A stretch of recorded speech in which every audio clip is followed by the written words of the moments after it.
हाँ जी प्यारे बच्चों, good morning, good afternoon and good evening. कैसे हैं आप सभी लोग? सर हम एकदम मजे में, आप बताइए। बच्चों मैं भी एकदम मजे में हूँ और मैं ये मानकर चल रहा हूँ कि आप बच्चों को हायर परचेज नाम का जो चैप्टर हमारा चल रहा है वो बड़े आराम से समझ में आ रहा होगा, वहां पर कहीं कोई डाउट नहीं चल रहा होगा। आपको ध्यान होगा बेटा, 2 लेक्चर पहले यानी 2 क्लासेस पहले हमने एक चैप्टर स्टार्ट किया था जिसका नाम था hire purchase and installment sale transactions. उसके अंदर हमने कुछ छोटे छोटे एग्जांपल्स, अलग अलग सिचुएशंस बनाकर बेटा बहुत सारी प्रॉब्लम्स की थी। मैंने अभी तक पिछले 2 लेक्चर में कोई भी प्रॉब्लम आपको आज अभी तक होमवर्क नहीं दिया था, बट अब मैं बेटा स्टार्ट करना चाहूंगा। आज सबसे पहले लास्ट क्लास में जो बातें की थी बेटा, उन सभी बातों को फटाफट मैं रिवाइज करवाना चाहता हूं। मैंने लास्ट क्लास में आप सभी बच्चों के साथ सिचुएशन नंबर बी स्टार्ट की थी और बेटा सिचुएशन नंबर बी क्या थी, फटाफट उसे पढ़ो। ये एक ऐसा सिचुएशन है जहां पर क्या होगा, यानी एग्जाम के अंदर जो प्रॉब्लम होगी, यानी एग्जाम में जो प्रॉब्लम होगी उसके अंदर आपको ब्याज का रेट गिवन होगा, यानी रेट ऑफ इंटरेस्ट पता होगा, आपको अमाउंट ऑफ इंस्टॉलमेंट भी पता होगी। यानी वो आपको ये बताएगा कि ब्याज का रेट फॉर एग्जांपल जैसे 10% है और वो ये बताएगा कि इंस्टॉलमेंट नंबर 1 में इतना पेमेंट हो रहा है, यानी पहली इंस्टॉलमेंट इतने रुपए की, सेकंड वाली इतने की, थर्ड वाली इतने की, फोर्थ वाली इतने की। यानी वो आपको क्या बताएगा, इंस्टॉलमेंट की अमाउंट बताएगा। और वो आपसे जानना चाहेगा कि जो एसेट हमने खरीदी है उस एसेट का कैश प्राइस आपको नहीं बताएगा। मेरी बात को समझना, यानी ये अपने आप में एक यूनिक प्रॉब्लम है। प्रॉब्लम क्या है, यहां पर वो आपको एसेट का कैश प्राइस नहीं बताता। तो ऐसी प्रॉब्लम्स को करने के लिए मैंने आप बच्चों को क्या कहा था, हमें इंस्टॉलमेंट की अमाउंट पता होगी, हमें ब्याज का रेट होगा और उसकी मदद से बेटा हमें एसेट का कैश प्राइस यानी कॉस्ट ऑफ एसेट हमें कैलकुलेट करनी है। अब सवाल आता है जी, कॉस्ट ऑफ एसेट अगर हमें कैलकुलेट करना है तो किस तरीके से कैलकुलेट किया जाएगा। यानी यहां पर हमें एक तो ये जानना है कि उस एसेट का कैश प्राइस क्या है, और दूसरा बच्चों ये जानना है कि इसके अंदर हर इंस्टॉलमेंट में जो जो इंस्टॉलमेंट हमने पे की हैं उनमें इंटरेस्ट का कंपोनेंट कितना है, यानी हर इंस्टॉलमेंट में कितने रुपए का ब्याज गया। तो मैंने आप सभी बच्चों को क्या बोला था, अगर आपको एसेट की कैश प्राइस ढूंढनी है, अगर आपके पास ब्याज का रेट और इंस्टॉलमेंट की अमाउंट है, तो ऐसे केस में मैंने कहा था हमें रिवर्स कैलकुलेशन करनी पड़ेगी। यानी हमें लास्ट इंस्टॉलमेंट से स्टार्ट करके पहली इंस्टॉलमेंट तक आना पड़ेगा। और उस टेबल को मैंने कहा था, यहां पर जो टेबल तैयार की जाएगी बच्चों उसे बोला जाएगा हमारा बैकवर्ड टेबल। कौन सा टेबल जी, बैकवर्ड। नॉर्मली इस कॉन्सेप्ट से पहले जितने भी मैंने आपको एग्जांपल्स करवाए थे उन सभी में फॉरवर्ड टेबल बनी थी। सर फॉरवर्ड कैसे, फॉरवर्ड का मतलब ऐसा था, इंस्टॉलमेंट 1 के बाद इंस्टॉलमेंट 2 का नंबर आता था, फिर इंस्टॉलमेंट 3 की कैलकुलेशन, फिर 4 की, फिर 5 की। बट बैकवर्ड में ऐसा नहीं होगा, हम लास्ट वाली इंस्टॉलमेंट से स्टार्ट करेंगे और लास्ट इंस्टॉलमेंट से स्टार्ट करते करते बेटा हम पहले इंस्टॉलमेंट तक पहुंच जाएंगे और वहां पर हम एसेट का कैश प्राइस कैलकुलेट कर लेंगे। बोलो जी बोलो, क्या सभी बच्चों को ये वाली बात क्लियर है? हाँ जी सर, ये बात हमें 100% समझ में आ गई। मैंने क्या कहा था, मान लो आपको एग्जाम में एक प्रॉब्लम दे दी, ध्यान से सुनना, वहां पर इंस्टॉलमेंट 1, इंस्टॉलमेंट 2, इंस्टॉलमेंट 3 का अमाउंट दिया हुआ है। मैंने क्या कहा था, यहां पर हम लास्ट इंस्टॉलमेंट से हमारी प्रॉब्लम को क्यों स्टार्ट करते हैं उसका रीजन है, आराम से समझना बच्चों। एक लॉजिकली सोचो, पहली इंस्टॉलमेंट के बारे में सोचो। मान लो एसेट की जो भी कैश प्राइस है, प्लीज ध्यान से सुनना, एसेट का जो भी कैश प्राइस है उसमें से पहले डाउन पेमेंट चला गया होगा डे 1 को, यानी जिस दिन एसेट खरीदा उसी दिन आपने डाउन पेमेंट कर दिया। डाउन पेमेंट करने के बाद जो भी बैलेंस बचा, जो भी आउटस्टैंडिंग प्रिंसिपल बचा, उसके ऊपर बेटा पहले साल का इंटरेस्ट लगा होगा, यानी इसके ऊपर ईयर 1 का इंटरेस्ट लगा होगा। तो मैंने क्या समझाया था, ये जो पहली इंस्टॉलमेंट आप यहां पर देख रहे हो ना बेटा 4,20,000 की, इसके अंदर इंटरेस्ट तो इंक्लूडेड है, बट मैंने क्या कहा था, इसके अंदर सिर्फ उतना इंटरेस्ट नहीं है जो सिर्फ इस इंस्टॉलमेंट में प्रिंसिपल जा रहा है उसका, मैं फिर से कह रहा हूं, यानी 4,20,000 में जो ब्याज है बेटा, वो यहां पर जो भी टोटल आउटस्टैंडिंग प्रिंसिपल होगा, टोटल आउटस्टैंडिंग प्रिंसिपल का ब्याज होगा। और अगर आप 4,20,000 को ऐसे समझ लोगे कि ये 110% है, तो ये गलत क्यों, उसका रीजन दे रहा हूं। यानी ऐसे करने का मतलब है आपने ये मान लिया कि इसके अंदर जो इंटरेस्ट है, इसके अंदर जो इंटरेस्ट का अमाउंट है, वो सिर्फ और सिर्फ पहली इंस्टॉलमेंट में जो प्रिंसिपल जा रहा है सिर्फ उसका ब्याज है। क्या ऐसा हो सकता है? आंसर है नो। क्यों बेटा? पहली इंस्टॉलमेंट पे जो ब्याज लगेगा वो किस अमाउंट पे लगेगा? वो डाउन पेमेंट देने के बाद जो हमारा आउटस्टैंडिंग प्रिंसिपल होगा टोटल, उसके ऊपर लगेगा। इसीलिए मैंने क्या कहा था, हम लास्ट इंस्टॉलमेंट से स्टार्ट करेंगे, क्योंकि जो लास्ट इंस्टॉलमेंट है ना भी, लास्ट इंस्टॉलमेंट का मतलब क्या है, उसको देने के बाद हमारा क्लोजिंग बैलेंस जीरो हो जाएगा। इसका मतलब जो अंतिम इंस्टॉलमेंट जा रही है उसके अंदर दो चीजें होंगी, एक तो लास्ट इंस्टॉलमेंट का प्रिंसिपल होगा और एक लास्ट इंस्टॉलमेंट का ब्याज होगा। इसका मतलब 3,30,000 में 3,30,000 में 3,30,000 के अंदर जो इंटरेस्ट होगा वो इसी इंस्टॉलमेंट के प्रिंसिपल के ऊपर लगा हुआ ब्याज होगा। इसलिए बेटा हम लास्ट इंस्टॉलमेंट से स्टार्ट करेंगे। और मैंने ये वाला जो आपके एग्जांपल यहां पर समझाया था बेटा, ये वाला, ये मैंने आपको क्रॉस वेरीफाई भी करवा दिया था। क्लियर है? तो यहाँ पर प्रॉब्लम कैसे करनी है, क्या बताया था मैंने, हमें लास्ट इंस्टॉलमेंट से स्टार्ट करना, ना कि पहले। मैंने आपको पहले इंस्टॉलमेंट 1 से स्टार्ट करवा के दिखाया था। ये देखो 4,20,000 डिवाइडेड बाई 110 इंटू 10, तो हमारा ब्याज आया 38,181। ये सेम प्रॉब्लम मैं आपको ऑलरेडी कवर करवा चुका था, तो मैं वहां पर दिखाता हूं। यहां पर देखो सभी बच्चे, ये वाला प्रॉब्लम था। अब सभी बच्चे एक बात बताओ बेटा, अगर 4,20,000 की पहली इंस्टॉलमेंट है, आपके हिसाब से जो इंटरेस्ट आया और यहां पर जो इंटरेस्ट है, क्या वो सेम है? हो ही नहीं सकता। आपने जो इंटरेस्ट निकाला वो ये मानते हुए कैलकुलेट किया कि इसके अंदर सिर्फ पहली इंस्टॉलमेंट का प्रिंसिपल और उसका ब्याज है, ऐसा नहीं है बेटा। पहली इंस्टॉलमेंट पे जो इंटरेस्ट लगा होगा वो इस 12 लाख रुपए पे चार्ज किया गया होगा, यानी टोटल आउटस्टैंडिंग प्रिंसिपल पे लगता है। इसलिए ये प्रॉब्लम कभी भी इंस्टॉलमेंट 1 से स्टार्ट नहीं हो सकती, क्योंकि पहली इंस्टॉलमेंट में जो ब्याज आ रहा होगा टोटल, वो बेटा टोटल आउटस्टैंडिंग प्रिंसिपल के ऊपर लगेगा। बोलो हाँ या ना? हाँ जी सर। दूसरी बात समझना जो मैं आपको समझाना चाहता हूं, मैं लास्ट इंस्टॉलमेंट से क्यों करवा रहा हूं, ऐसे समझो बेटा, 3,30,000 की लास्ट इंस्टॉलमेंट है, इसे पे करने के बाद तो क्लोजिंग बैलेंस जीरो बचेगा नालायकों। तो 3,30,000 में क्या होगा, एक तो लास्ट इंस्टॉलमेंट का अपना प्रिंसिपल और उसी प्रिंसिपल के ऊपर लगा हुआ ब्याज। इसलिए मैंने क्या कहा, अगर आप लास्ट इंस्टॉलमेंट से स्टार्ट करोगे तो आप आंसर तक पहुंचोगे कैसे? 3,30,000 को 110 से डिवाइड करेंगे, ये देख लो ना बेटा, 3,30,000 डिवाइडेड बाई 110 और इंटू 10 करोगे तो ब्याज आ जाएगा, ये देख लो 30,000।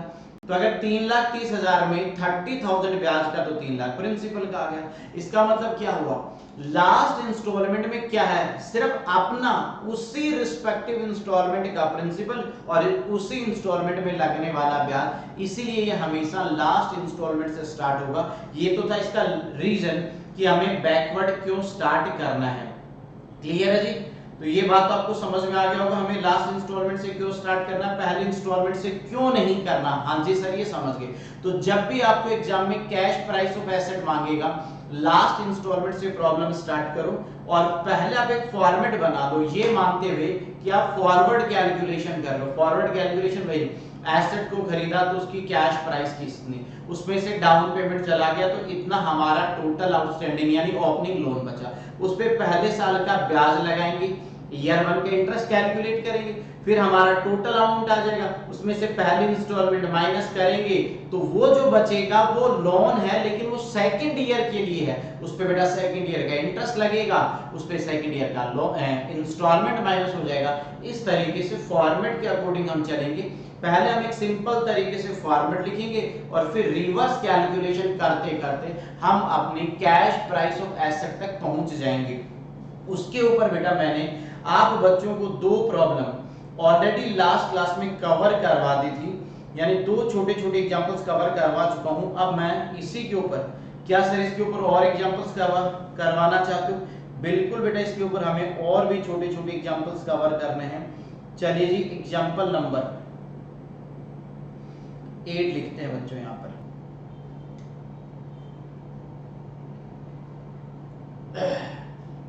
हाँ जी बच्चों, तो अब हम आपको एक और एग्जांपल करवाते हैं। इलस्ट्रेशन नंबर जो हमारा 8 होने वाला है, ये बहुत बढ़िया होगा, तो सभी बच्चे ध्यान से देखेंगे।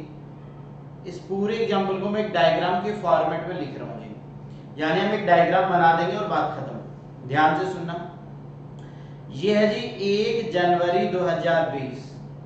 1 जनवरी 2020 है जहां पर डाउन पेमेंट किया गया है, और इस बार आपको डाउन पेमेंट अमाउंट में नहीं दिया गया, डाउन पेमेंट बोला गया है जी परसेंटेज में। यहां बोला जा रहा है कि डाउन पेमेंट हमारा है 40%। यानी सुनो ध्यान से, 1 जनवरी 2020 जो है बेटा, ये वो दिन है जब हमने किसी एसेट को खरीदा और उस एसेट के लिए हमने डाउन पेमेंट कर दिया 40%। अब 40% हमने एसेट की कॉस्ट यानी कैश प्राइस का 40% पे कर दिया। कैश प्राइस बच्चों हमें मालूम नहीं है। अब ध्यान से सुनना, 1 जनवरी को ईयर स्टार्ट हुआ, तो सीधा सा फंडा है 31/12/2020। यहां पर हमारा ईयर 1 एंड हो जाएगा, और 31/12/2021 हमारा सेकंड ईयर, और 31/12/2022 थर्ड ईयर, और 31 दिसंबर 2023 ये हमारा थर्ड ईयर है। ध्यान से सुनना, ध्यान से सुनना। यहाँ पर अभी तक जो प्रॉब्लम्स करके हैं उससे थोड़ा सा डिफरेंट ये प्रॉब्लम आपको देखने को मिलेगा, थोड़ा सा अलग प्रॉब्लम है। यहाँ पर मैं साइड में लिख देता हूँ बच्चों, चलो यही लिख देता हूँ, rate of interest at the rate है जी हमारा 10% लिख लेते हैं। ब्याज का प्रतिशत है 10%, 10%। हुआ क्या, 1 जनवरी को एसेट खरीदा, 40% हमने डाउन पेमेंट कर दिया, ब्याज का रेट है 10%। मैं कह रहा हूं वैसे नॉर्मली हमने क्या पढ़ा भाई, हर साल के एंड में एक एक साल के टाइम गैप पे बेटा इंस्टॉलमेंट पे होती है। मैं मान लेता हूं, मैं जो कह रहा हूं उसे ध्यान से सुनना, कि यहां पर कोई भी इंस्टॉलमेंट पे नहीं हुई, यानी एक साल एंड हो गया लेकिन हमने कोई इंस्टॉलमेंट पे नहीं की। फिर आ जाता है 31/12/2021। यहां पर मैं कहता हूं पहली इंस्टॉलमेंट का पेमेंट हुआ, यहां पर पहली, यहां पर सेकंड, और यहां पर थर्ड है। यानी आप देख रहे हो पहली इंस्टॉलमेंट जो दी जा रही है वो 2 साल बाद में दी जा रही है। मतलब सर भाई एक तो पूरा 2020 चला गया, खरीदने के बाद 2021 चला गया, 2021 के एंड में इंस्टॉलमेंट नंबर 1 पे हो रही है। इसका मतलब पहले इंस्टॉलमेंट के पेमेंट में, डाउन पेमेंट से लेकर पहले इंस्टॉलमेंट के बीच में जो टाइम गैप है बेटा, वो 2 साल का टाइम गैप आ रहा है, और उसके बाद की जो इंस्टॉलमेंट है वो एक एक साल के टाइम गैप पे हो रही है। जो पहली इंस्टॉलमेंट है वो है जी 16,300 की, दूसरी इंस्टॉलमेंट है बच्चों 12,000 की, और तीसरी है प्यारे बच्चों 11,000 रुपए की। क्लियर है? अब सिंपल सा फंडा है, यहां पे लिख देते हैं। अब पता ही हमें क्या कैलकुलेट करना है, calculation of cash price of asset. Asset का कैश प्राइस बता दो एंड इंटरेस्ट। सिंपल बेटा, ध्यान से समझने की कोशिश करो जो मैं आपको समझाना चाह रहा हूं। डाउन पेमेंट से लेकर, यहां पर ध्यान दो, यहां डाउन पेमेंट हुआ और पहली इंस्टॉलमेंट यहां जा रही है, इसका मतलब इनके बीच में 2 साल का टाइम गैप है। पहले तो आप ये बता दो, ये क्लियर है कि नहीं? यानी डाउन पेमेंट के बाद पहले इंस्टॉलमेंट 2 साल बाद में हुई, और उसके बाद की सभी इंस्टॉलमेंट एक एक साल के टाइम गैप में पे हो रही है, यानी एक एक ईयर के गैप में पे हो रही है। सर इससे क्या होगा, यही तो मैं बता रहा हूं आपको, इससे कैलकुलेशन में क्या फर्क पड़ेगा। तो अगर आप ध्यान से समझो तो मैं आपको बता दूं, पता क्या होता है, लॉजिकली समझना। पता हुआ क्या होगा, यहां 40% पेमेंट कर दिया होगा। अरे बच्चों 1 जनवरी 2020 को जब एसेट खरीदा 40% पैसा दे दिया, बचा 60%। उस 60% पे पहले ईयर का ब्याज लगेगा। क्लियर है जी? लेकिन पहले ईयर के एंड में कोई भी इंस्टॉलमेंट पे नहीं हुई, इसलिए यहां पर जो आउटस्टैंडिंग प्रिंसिपल बचेगा ना, वो उतना ही बचेगा जो यहां पर था। मेरी बात को फिर से सुनो, ऐसे समझो एसेट है 1000 रुपए की, बेटा सारे बच्चे ध्यान से सुनो जो मैं बताना चाह रहा हूँ। मान लो एसेट है 1000 रुपए की, उसमें से 40% यानी 400 रुपए एज डाउन पेमेंट चला गया, बचे 600 रुपए। तो पहले साल लगेगा 600 रुपए पे 10% ब्याज, और 600 का 10% एक रैंडम अमाउंट बोल रहा हूँ जी 60 रुपए बनता है। बट ईयर एंड पे हमने कोई इंस्टॉलमेंट पे नहीं की, इसका मतलब यहाँ भी आउटस्टैंडिंग प्रिंसिपल अभी भी कितना रहेगा 600 रुपीस का। लेकिन सेकंड ईयर में जो ब्याज निकाला जाएगा बेटा, एक साल एंड हो गया तो अगले साल जो ब्याज निकाला जाएगा वो 600 रुपए तो प्रिंसिपल के हैं और 60 रुपए ईयर 1 का ब्याज, यानी 660 रुपए पे अगले साल का ब्याज निकाला जाएगा। इससे ये फर्क पड़ने वाला है। जब आप कभी भी प्रॉब्लम के अंदर गैप एक साल से ज्यादा होगा तो सेकंड बार जब इंटरेस्ट निकालोगे तो पहले वाले इंटरेस्ट के ऊपर भी बेटा क्या लगना लग जाएगा, ब्याज। पहले वाले इंटरेस्ट पे भी सेकंड ईयर में ब्याज कैलकुलेट किया जाएगा। बट मैं आपको एक बात बताना चाहता हूँ, इस तरीके से जब मैं बोल रहा हूँ ना तो आपको इतनी क्लियरिटी आएगी ही नहीं। हाँ जी सर, वही हम सोच रहे हैं कि इतना समझ ही नहीं आया, कोई टेंशन नहीं है, ये तो थी हमारी प्रॉब्लम बेटा। अब फटाफट हम यहां पर लिखते हैं ईयर, पर्टिकुलर्स और जी अमाउंट। अगर आप इस प्रॉब्लम को ध्यान से देखो बच्चों तो क्या समझ में आया, इस प्रॉब्लम में इंस्टॉलमेंट तो है 3, बट यहां पर ड्यूरेशन हो जाएगा 4 साल का। मतलब मैं ये कहना चाह रहा हूं ये प्रॉब्लम में इंस्टॉलमेंट तो पे होनी है 3, बट उन 3 इंस्टॉलमेंट को पे करने के लिए जो टाइम लगेगा वो 4 साल का टाइम लगने वाला है। यानी ये प्रॉब्लम 4 साल में जाकर खत्म होगी, यानी 3 इंस्टॉलमेंट को हम 4 साल में पे कर रहे हैं। ठीक है सर, मैं कह रहा हूं यहां पर आ जाओ सभी बच्चे, थोड़ा सा देख रहे हो प्रॉब्लम चेंज हो गया, स्टैंडर्ड बदल गया। सबसे पहले आप क्या करोगे, सबसे पहले सर हम जीरो पीरियड की बात करते हैं। सबसे पहले यहां पर आ जाएगा कैश प्राइस ऑफ एसेट, जो अपने को मालूम ही नहीं है। कैश प्राइस ऑफ एसेट नहीं मालूम, छोड़ दो, उसमें से हमेशा डाउन पेमेंट माइनस होता है। इस बार तो बच्चों ऐसी प्रॉब्लम है कि डाउन पेमेंट का भी अमाउंट नहीं पता, परसेंटेज में बोल दिया। जब एसेट की वैल्यू पता चलेगी तभी तो 40% निकाला जाएगा। तो एक बार के लिए बेटा हम क्या करते, अगर हमारे पास कैश प्राइस होती तो कैश प्राइस में से डाउन पेमेंट का माइनस कर देते तो हमारा आ जाता बच्चों ओपनिंग लोन का अमाउंट। इसका मतलब ये हमारा ओपनिंग लोन होता जिस पे ईयर 1 का इंटरेस्ट चार्ज किया जाता, जिस पे पहले साल का ब्याज लगता। बोलो जी बोलो, क्या ये बात समझ में आ गई? हाँ जी सर। अब इस ओपनिंग लोन पे बेटा ईयर 1 का इंटरेस्ट निकाला जाता पहले साल का, तो हम क्या करते, इंटरेस्ट फॉर फर्स्ट ईयर, पहले साल का ब्याज कैलकुलेट करते हैं। अभी तो ये भी कैलकुलेट नहीं कर सकते, इस इंटरेस्ट को कैलकुलेट करते, ध्यान से सुनना, जो भी इंटरेस्ट आता भाई आपका जो ओपनिंग लोन है बेटा उस पे पहले ईयर का ब्याज लगता। अब ओपनिंग लोन में वो ब्याज प्लस कर देते तो टोटल अमाउंट आ जाती कि इतने रुपए का हमारा टोटल ड्यू है। उसमें से बेटा हम क्या करते, जरा सोचो, उसमें से हम इंस्टॉलमेंट माइनस करते हैं। बट आप समझने की कोशिश करो जो मैं क्या कह रहा हूं, ये ईयर 1 है बेटा, यहां पर 31 दिसंबर 2020 को, सुनो, क्या 31 दिसंबर 2020 को कोई इंस्टॉलमेंट पे हो रही है? मेरी बात समझ नहीं रहा बेटा, एक बात सुनो, अगर हम डेट की बात करें, एक बार रैंडमली मैं ऐसे डेट बोलता हूं, तो ये काम हो रहा है 1 जनवरी 2020 को, ये हो रहा है बेटा 31 दिसंबर 2020 को। एक बात बताओ, क्या 31 दिसंबर 2020 को कुछ रीपे होगा? तो आंसर है नो। इसका मतलब ये जो भी अमाउंट आएगी, ये जो भी अमाउंट यहां पर आने वाली है, इसी को हम क्या नाम दे देंगे, इसी को हम नाम दे देंगे ओपनिंग लोन या आउटस्टैंडिंग बैलेंस। और ये कौन सी ईयर के लिए हो जाएगा? सेकंड ईयर के लिए। तो यहां पर आ जाएगा सेकंड, यहां पर क्या लिखेंगे, अब इसके ऊपर इंटरेस्ट लगेगा, इंटरेस्ट। अब इंटरेस्ट लगने के बाद जो भी टोटल आएगा वो यहां पर आ जाएगा, उसमें से हम क्या माइनस कर देंगे, इसमें से बेटा माइनस होगा हमारा पहला इंस्टॉलमेंट। अब आपको दोबारा समझाता हूं बच्चों, पता है क्या हो रहा है? अब अगर आप ध्यान से सुनो, अगर आप साथ साथ नोट नहीं कर रहे हो तो मैं आपको समझाना चाहता हूं मेरे एग्जांपल के अकॉर्डिंग।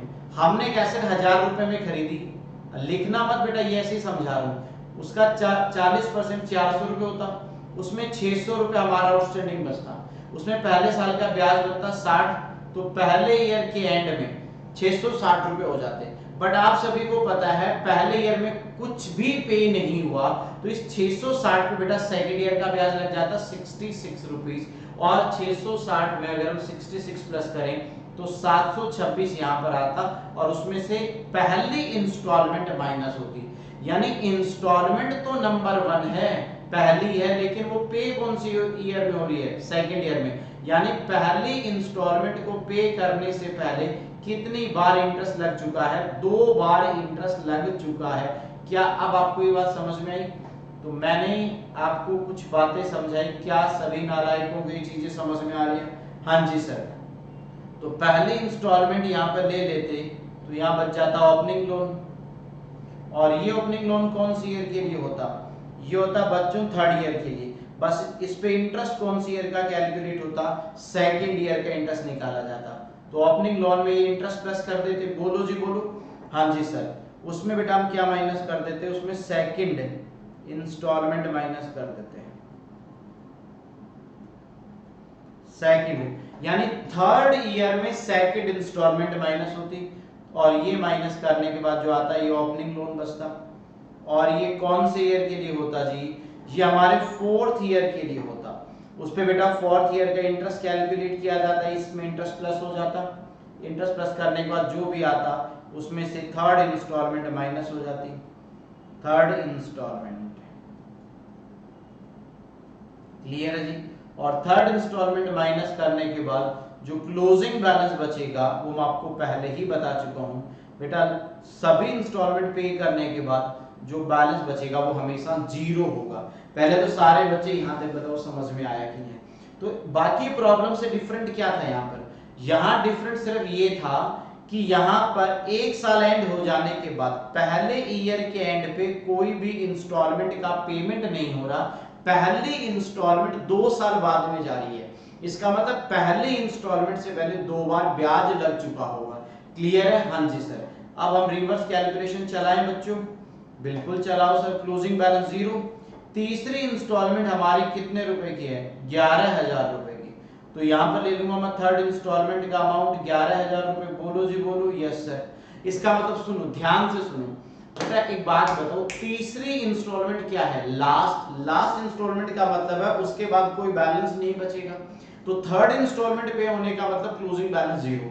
तो एक बात बताओ, अगर थर्ड इंस्टॉलमेंट 11,000 रुपीस की है और उसे पे करने के बाद 0 बैलेंस है, इसका मतलब थर्ड इंस्टॉलमेंट देने से पहले ड्यू कितना रहा होगा सर, वो तो 11,000 ही रहा होगा। यानी तीसरी इंस्टॉलमेंट देने से पहले का ड्यू है जी 11,000 रुपए। ये बात क्लियर है? अब आपको पता है तीसरी इंस्टॉलमेंट 11,000 रुपए की है, उसमें बेटा इंटरेस्ट का कंपोनेंट भी होगा, ब्याज का रेट 110%, तो 10% निकाल लो, कितना आ जाएगा जी 1,000 रुपए। अब दोबारा सुनो, ध्यान से सुनो, लास्ट इंस्टॉलमेंट पे करने से पहले 11,000 रुपए का बैलेंस है, जिसमें 1,000 रुपए ब्याज के हैं, तो इंटरेस्ट से पहले का कितना लोन रहा होगा, 10,000। दोबारा सुनो बेटा, ऐसे तो हुआ होगा फोर्थ ईयर के बिगिनिंग में आउटस्टैंडिंग बचा होगा 10,000, उस पे फोर्थ ईयर का इंटरेस्ट लगा होगा 1,000, तो टोटल बन गया होगा 11,000, जिसमें से हमने लास्ट इंस्टॉलमेंट 11,000 की पे कर दी,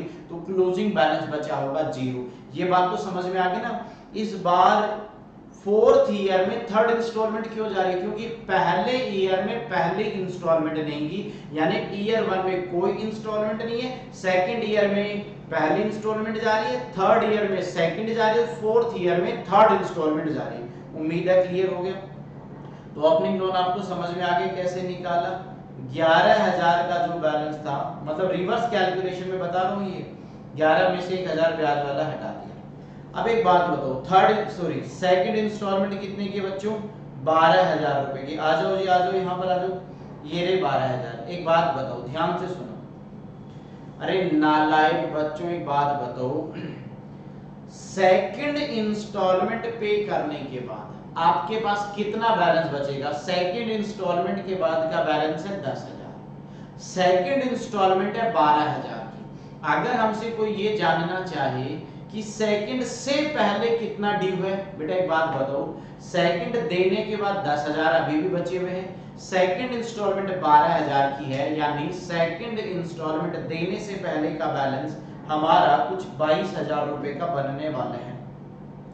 हाँ जी सर, ये तो हमें समझ में आ गया 22,000 कैसे आया। देने के बाद 10, 12,000 दिए, इसका मतलब टोटल हो गया 22,000। इस 22,000 में ब्याज होगा बेटा, तो इस 22,000 में ब्याज कितना वो कैलकुलेट कर लेंगे, 110 इंटू 10। तो अगर 22,000 में आप ब्याज देखोगे 110 करके इंटू 10 तो आ जाएगा बच्चों 2,000। इसका मतलब 22,000 में 2,000 ब्याज का है, तो लोन का अमाउंट कितना भाई, 22,000 में से इंटरेस्ट वाला पार्ट हटा दो 2,000 रुपए, तो बच्चों कितना आ गया 20,000। आप इसे ऐसे समझ लो। अब मैं जैसे बताऊं, थर्ड ईयर के अंदर हमारा लोन रहा आउटस्टैंडिंग 20,000, उस पे थर्ड ईयर का ब्याज लगा 2,000 रुपए, तो टोटल बना थर्ड ईयर के एंड में 22,000 रुपए। उसमें से सेकंड इंस्टॉलमेंट माइनस होगी 12,000, तो बेटा 10,000 बैलेंस बचा, जो फोर्थ ईयर के बिगिनिंग का बैलेंस है उस पे इंटरेस्ट लगा 1,000, टोटल बना 11, और लास्ट इंस्टॉलमेंट 11 माइनस कर दे तो क्लोजिंग बचा 0। अगर आप इसको फॉरवर्ड कैलकुलेशन से भी देखोगे तो बात बराबर है, बट सोल्व तो हम कैसे करेंगे, बैकवर्ड टेबल के अकॉर्डिंग। क्लियर है बच्चों? हाँ जी सर, पहली इंस्टॉलमेंट है बेटा 16,300 रुपए की। तो बच्चों एक बात बताओ, 16,300 देने के बाद का बैलेंस है 20,000। इसका मतलब ये है 16,300 देने से पहले का बैलेंस होगा 36,300 रुपए। इस पे बेटा इंटरेस्ट निकाला जाएगा, तो 36,300 में वही 110 इंटू 10, जरा कैलकुलेट करो बच्चों, ये आ जाता है 3,300 रुपीज। इसमें ओपनिंग लोन कितना हो जाएगा, 36,300 माइनस 3,300,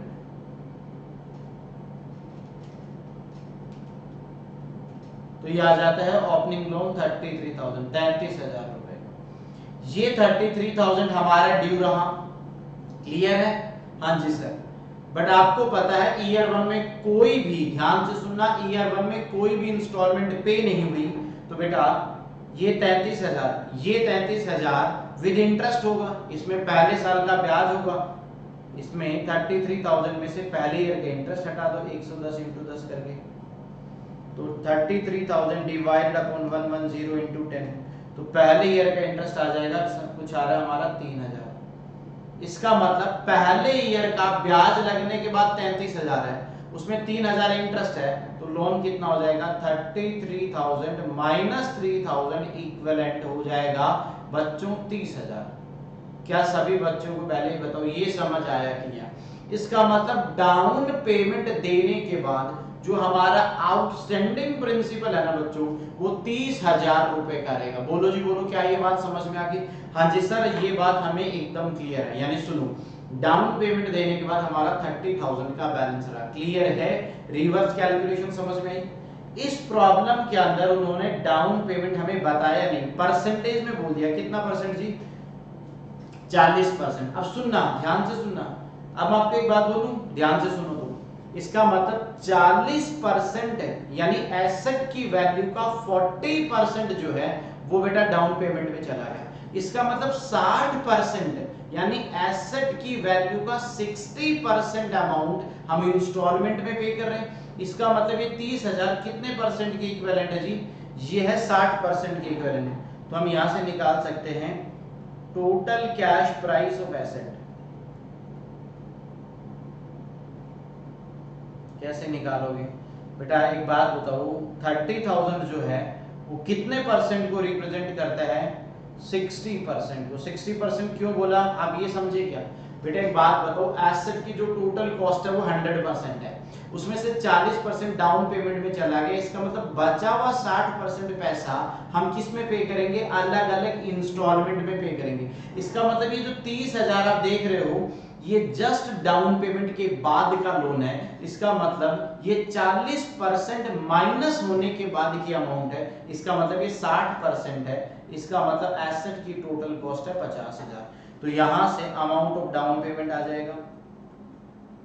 बोलो जी बच्चों, क्या ये बात क्लियर है? अगर एसेट की पूरी कॉस्ट प्राइस 50,000 है जिसका 40% अगर डाउन पेमेंट है तो डाउन पेमेंट में हमारा 20,000 रुपये गया होगा। क्लियर है? तो डाउन पेमेंट हमने वर्किंग नोट में निकाला 20,000 और 30 प्लस 20, ये तो हमें पता ही चल गया ना, 50,000 एसेट की कॉस्ट प्राइस है। बताओ क्या ये बात सभी नालायकों को समझ में आ जाती है? पहले तो आप ये बता दो। क्लियर है बच्चों? आप इसे ऐसे भी कर सकते हो,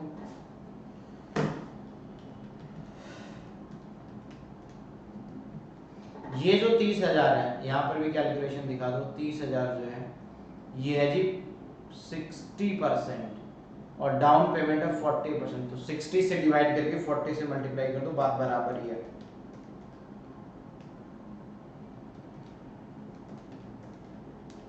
तो ये हमारा 20,000 आ जाएगा।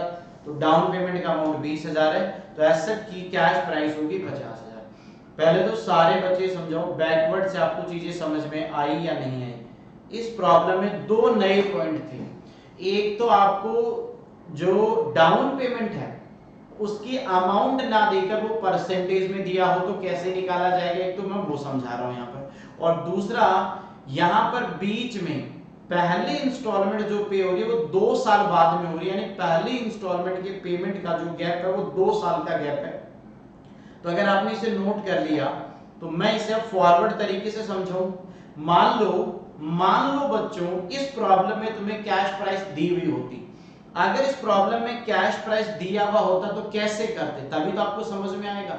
इसी को हम फॉरवर्ड टेबल के अकॉर्डिंग देखते हैं कि हमारी कैलकुलेशन ठीक है। लिखना नहीं है, सिर्फ आपको समझना है।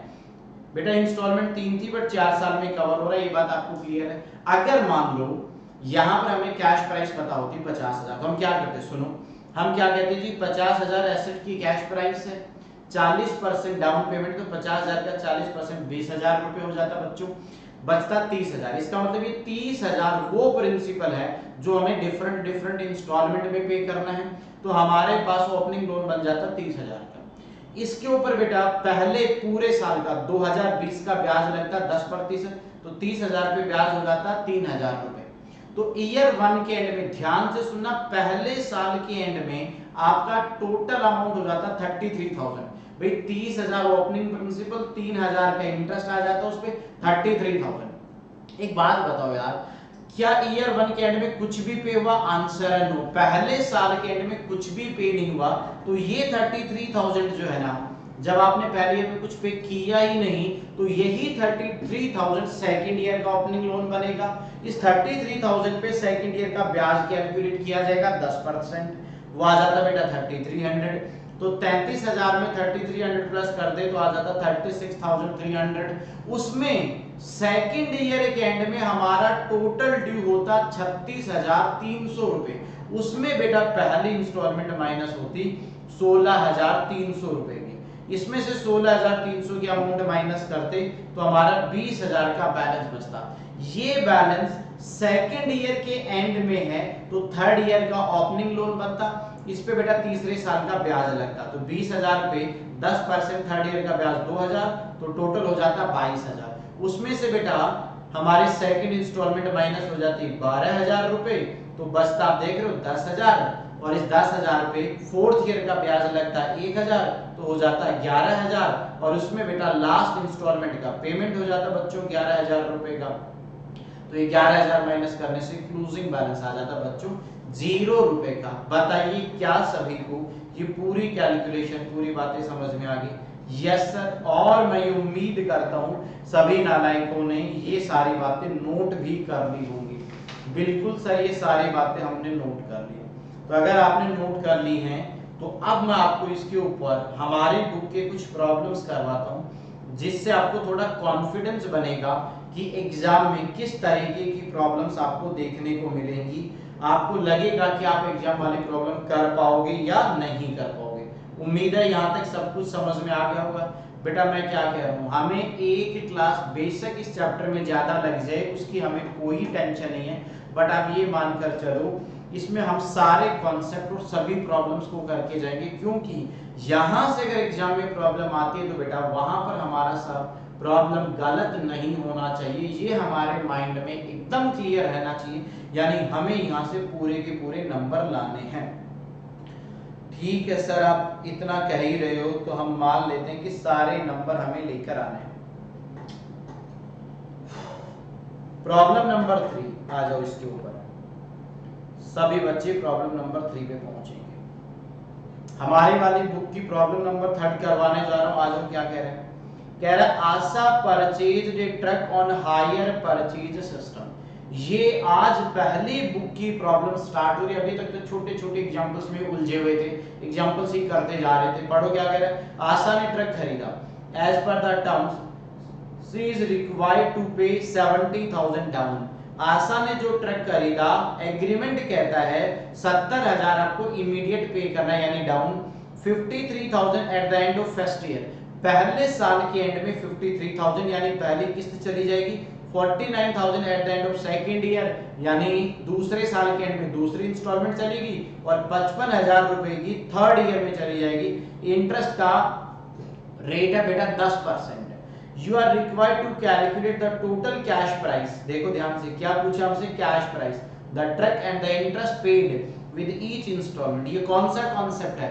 ये हमारा सिचुएशन नंबर बी का प्रॉब्लम है। कैसे मैं बताता हूं। यहां पर हमें ब्याज का रेट दिया हुआ है, इंस्टॉलमेंट की अमाउंट दे रखी है, बट हमें कैश प्राइस ऑफ एसेट नहीं दे रखी।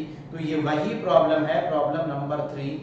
तो सबसे पहले मैं क्या कर सकता हूं, प्रॉब्लम नंबर 3 जो है ये बेटा बुक की प्रॉब्लम है। अब हम बुक वाले प्रॉब्लम स्टार्ट करें। अभी तक जो भी क्या हुआ, हम एग्जांपल्स कर रहे थे, अब हम बुक वाली प्रॉब्लम स्टार्ट करने जा रहे हैं। बेटा मैं आपको कहूंगा, अगर एग्जाम में कभी भी हायर परचेज की कोई प्रॉब्लम आती है और उसके अंदर अलग अलग ईयर्स दे रखे हैं, बोले तो अलग अलग डेट दी हुई है, तो मैं कहूंगा ऐसी प्रॉब्लम का सॉल्यूशन बनाने के लिए आपको एक डायग्राम बना लेना चाहिए, जिसे मैं नॉर्मली बोलता हूं डेट चार्ट। उसमें क्या होगा, हम सभी डेट्स को एक लाइन पे ड्रॉ कर लेंगे। उससे क्या होगा, हमारा पूरा प्रॉब्लम हमारे आंखों के सामने तैयार हो जाएगा, और फिर हमें उस प्रॉब्लम को बारी बारी पढ़ने की जरूरत नहीं पड़ेगी। ये मान लेते हैं डे 1, यहाँ पर हमारा डाउन पेमेंट हो रहा है बच्चों 70,000 रुपए का। बोलो क्लियर है? तो डाउन पेमेंट हो गया 70,000। उसके बाद में एक साल बाद में हमारी पहली इंस्टॉलमेंट जाएगी, ये हमारी पहली इंस्टॉलमेंट, फिर हमारी सेकंड इंस्टॉलमेंट जाएगी, और फिर बच्चों हमारी थर्ड इंस्टॉलमेंट। आराम से समझो, 70,000 रुपए डाउन पेमेंट में दे देंगे। पहली इंस्टॉलमेंट हमारी 53,000 की है, दूसरी इंस्टॉलमेंट हमारी 49,000 की है, और तीसरी बेटा आपकी 55,000 रुपए की है। सर ये कहां दिया हुआ? वाह कितने बड़े नालायक को, सब तो दिया था यहाँ पर 53, 49 और 55। ब्याज का रेट है 10%। यहाँ पर मैंने लिख दिया ROI बोले तो 10%। बस खत्म। मैंने क्या किया, मैंने पूरा का पूरा प्रॉब्लम फटाफट एक साथ नोट डाउन करके रख दिया। इससे क्या होगा, अब बेटा मैं अपने फॉर्मेट के अकॉर्डिंग सॉल्यूशन बनवा दूंगा। तो हमारा फॉर्मेट क्या कहता था, सबसे पहले कॉलम बनेगा ईयर का। बेटा अब हम इतनी प्रैक्टिस कर चुके हैं कि अब फटाफट इसका सॉल्यूशन बना सकते हैं। अब आप इसका आंसर साथ साथ नोट कर लेंगे। तो हमने क्या किया, ईयर, पर्टिकुलर्स और अमाउंट। सबसे पहले क्या आता, जीरो पीरियड, जब डाउन पेमेंट होती है। तो सबसे पहले हम क्या लेंगे, एसेट का नाम है ट्रक, तो हमें लिखना पड़ेगा यहाँ पर कैश प्राइस ऑफ ट्रक। हमें मालूम ही नहीं है, कैश प्राइस ऑफ ट्रक। उसमें से बेटा माइनस हो जाएगा हमारा डाउन पेमेंट। हमारे डाउन पेमेंट की अमाउंट है 70,000, वो ले लेंगे। कैश प्राइस नहीं पता, कोई बात नहीं, डाउन पेमेंट तो पता है। डाउन पेमेंट माइनस करने के बाद जो बैलेंस बचेगा उसे नाम दिया जाता है बच्चों ओपनिंग बैलेंस। बोलो जी बोलो, क्या ये बात क्लियर है?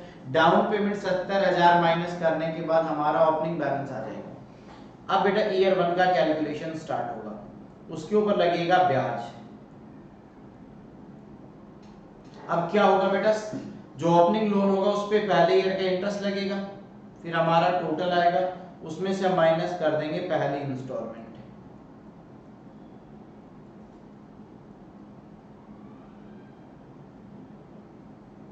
जो आप सभी बच्चों को मालूम है कितने रुपए की है, 53,000। इसको माइनस करने के बाद जो आएगा ये बनेगा हमारा ओपनिंग लोन, यानी पहली इंस्टॉलमेंट देने के बाद जो लोन बचेगा वो ओपनिंग लोन है। वो कौन सी ईयर के लिए? सेकंड ईयर के लिए। उस पे बेटा क्या लगेगा, उस पे सेकंड ईयर का इंटरेस्ट लगेगा। ठीक है, ओपनिंग लोन में सेकंड ईयर का इंटरेस्ट लगेगा, तो टोटल आ जाएगा, उसमें से माइनस हो जाएगा second installment.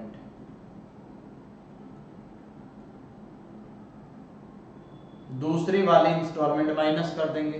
Second installment minus करने के बाद फिर से क्या आएगा हमारा, ओपनिंग लोन बोल दो या ओपनिंग बैलेंस बोल दो, एक ही बात है बेटा।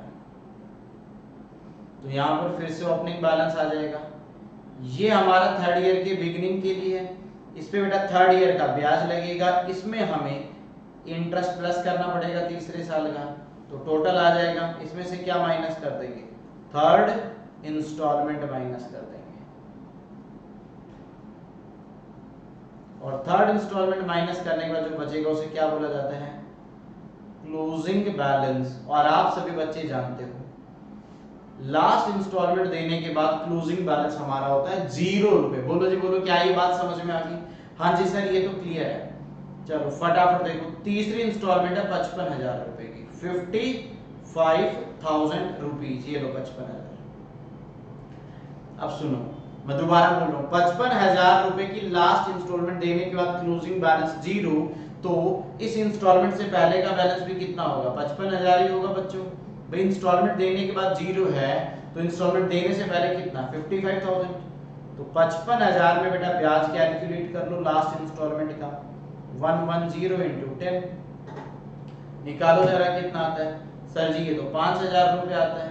अब आपको एक बात पता है, 55,000 की इंस्टॉलमेंट में अगर 5,000 रुपए का ब्याज है तो ओपनिंग लोन आ जाएगा 50,000। इसका मतलब सेकंड इंस्टॉलमेंट देने के बाद हमारा ओपनिंग लोन है 50,000। सेकंड इंस्टॉलमेंट कितने रुपए की थी हमने, हमारी है 49,000 की, यहाँ पर आ जाएगा 49। अब सुनो, सेकंड देने के बाद 50,000 का बैलेंस है, सेकंड है 49 की, इसका मतलब सेकंड देने से पहले का बैलेंस कितना है जी, 99,000।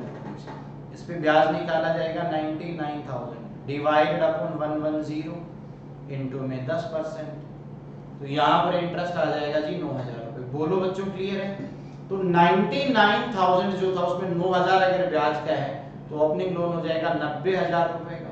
इसका मतलब पहली इंस्टॉलमेंट पे करने के बाद लोन बचा 90,000 और पहली इंस्टॉलमेंट का अमाउंट है 53,000, तो पहली इंस्टॉलमेंट देने से पहले का आउटस्टैंडिंग अमाउंट रहेगा 1,43,000। क्लियर? पहली इंस्टॉलमेंट देने के बाद 90,000, पहली इंस्टॉलमेंट 53,000 की, तो टोटल है 1,43,000 का। 1,43,000 पे इंटरेस्ट निकालो 110 into 10 करके, ये आ जाता है बच्चों 13,000। अब एक बात बताओ, 1,43,000 में अगर 13,000 रुपए किसका जी, ब्याज का, तो लोन का अमाउंट कितना होगा, 1,30,000 रुपए। अब एक बात बताओ, 1,30,000 यहाँ का बैलेंस है, उससे पहले सिर्फ डाउन पेमेंट गई है 70,000 की, इसका मतलब ट्रक की वैल्यू कितनी हो जाएगी, 2 लाख रुपए। क्या आपको ये बात समझ में आ गई बेटा? क्या ये रिवर्स कैलकुलेशन सभी बच्चों को क्लियर है? तो ये 1,30,000 प्लस 70,000 मिलके ट्रक की कैश प्राइस आ जाती है 2 लाख रुपए। अब आप इसे, मैं कह रहा हूं हर प्रॉब्लम का फॉरवर्ड टेबल के अकॉर्डिंग भी सोच कर देखो एग्जाम में कि आपका आंसर सही बना है या नहीं। जैसे आपने एक बार कैश प्राइस निकाल ली, अब उसे आप फॉरवर्ड टेबल के अकॉर्डिंग भी सोल्व करके देखो क्या ठीक ठाक किया हमने। तो मान लेते हैं अगर एसेट की कैश प्राइस 2 लाख दी हुई होती तो 2 लाख लेते, डाउन पेमेंट माइनस करते तो लोन बचता 1,30,000 का, उस पे पहले साल का 10% ब्याज लगाते तो 13, टोटल हो जाता 143, उसमें से पहली इंस्टॉलमेंट माइनस हो जाती 53,000 की, तो सेकंड ईयर के लिए आउटस्टैंडिंग प्रिंसिपल, सेकंड ईयर के लिए आउटस्टैंडिंग प्रिंसिपल होता 90, उस पे सेकंड ईयर का ब्याज 90,000 लगता, सेकंड ईयर के एंड में 99,000 का टोटल ड्यू होता, जिसमें से सेकंड इंस्टॉलमेंट चली जाती 49,000 की, फिर हमारा सेकंड इंस्टॉलमेंट जाने के बाद ड्यू रहता 50,000, ये हमारा थर्ड ईयर के लिए ओपनिंग लोन होता, उस पे थर्ड ईयर का ब्याज लगता 5,000, 50 प्लस 5 मिलाकर हो जाता 55, थर्ड इंस्टॉलमेंट दे देते 55,000 की, 55 ही ड्यू था, 55 दे दिया तो क्लोजिंग बैलेंस आ जाता 0। अरे नालायकों, अब तो बोलो सारी बातें क्लियर हैं या नहीं है? सर मैंने बोला हाँ हाँ, बोला सर अब तो हमें ये कॉन्सेप्ट एकदम क्लियर है। इसका मतलब इससे पहले समझ नहीं आया था तुम्हें? अरे अगर अभी भी समझ में आया तो कोई प्रॉब्लम नहीं है। क्या आप सभी बच्चे यहाँ तक हमारी बातों से एग्री करते हो? सर 100% हम आपकी बातों से एग्री करते हैं और हमें ये पूरी की पूरी प्रॉब्लम बड़े आराम से समझ में आ गई है। चलिए बच्चों, मैं आगे बढ़ता हूँ, अगली प्रॉब्लम के ऊपर लेकर चलता हूँ। मैं ये भी मान के चल रहा हूँ सभी ने आंसर भी नोट कर ही लिया होगा। बताइए सर अगली प्रॉब्लम क्या है।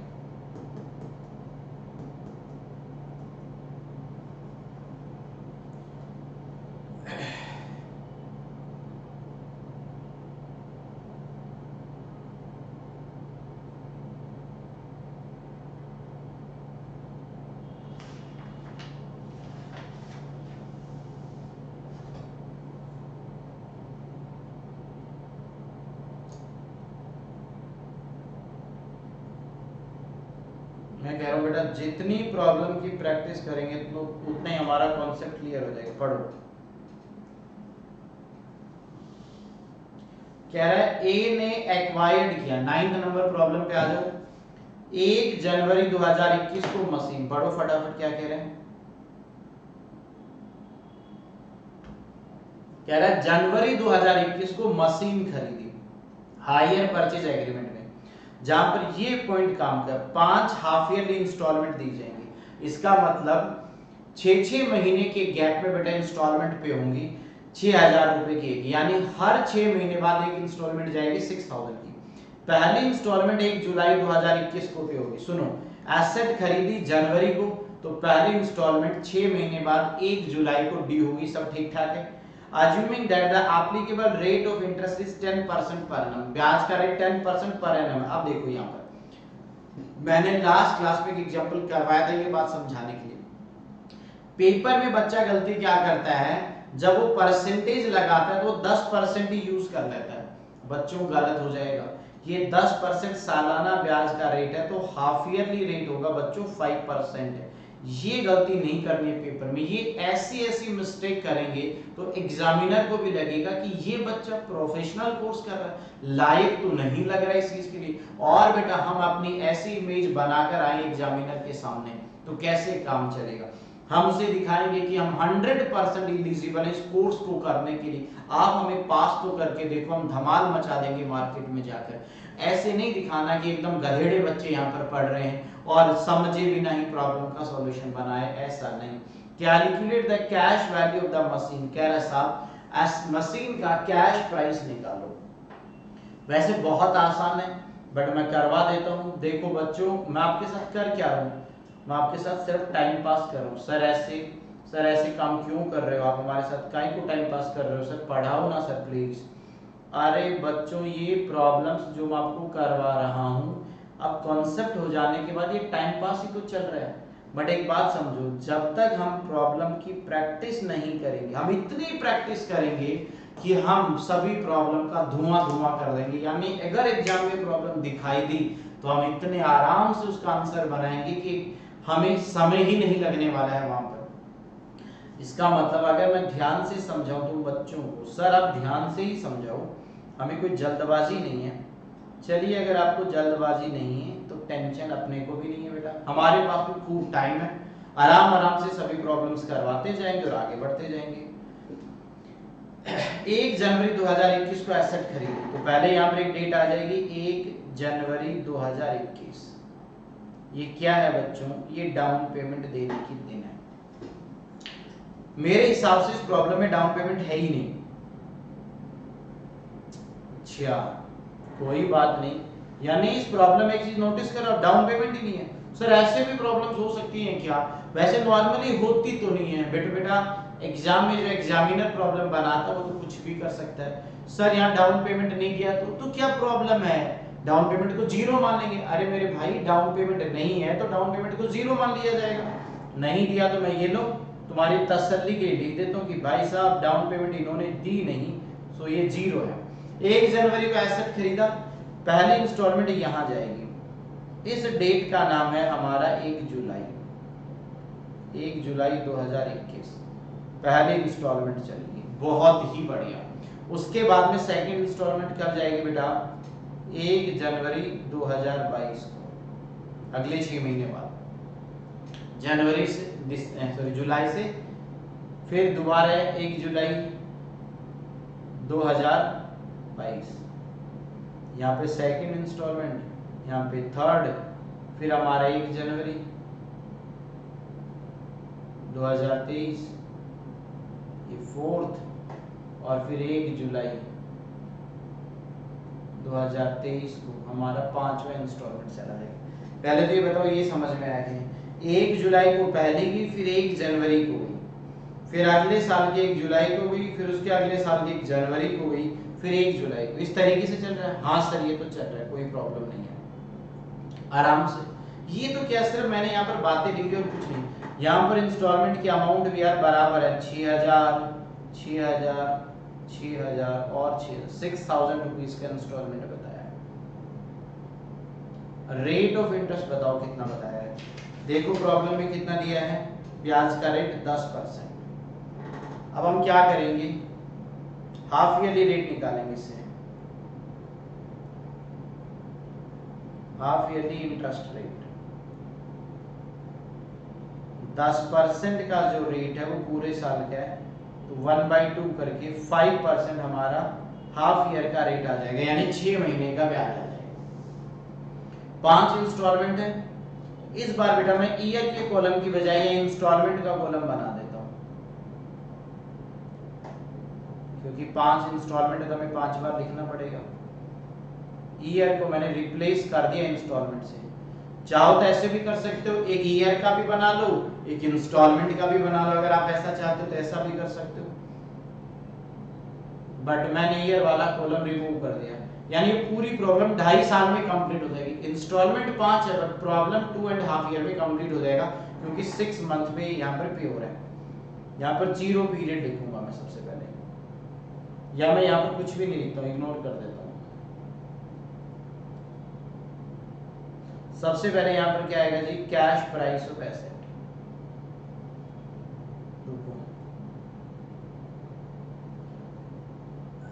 सबसे पहले यहाँ लिखेंगे कैश प्राइस ऑफ एसेट।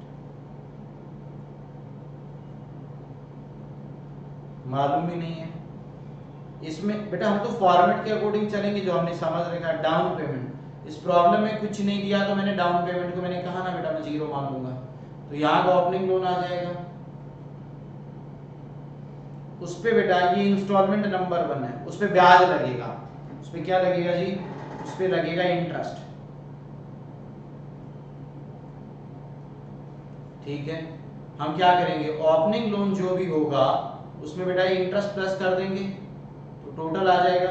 उसमें से माइनस कर देंगे पहली इंस्टॉलमेंट। पहली इंस्टॉलमेंट का अमाउंट हमें पता है,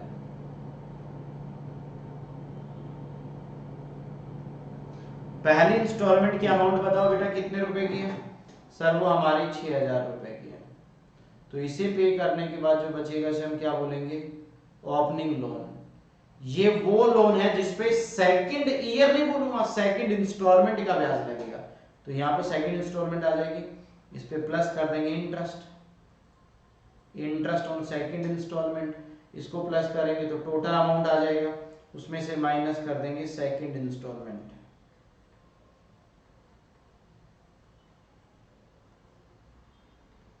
सेकंड इंस्टॉलमेंट माइनस कर दो, तो यहां का ओपनिंग लोन आ जाएगा।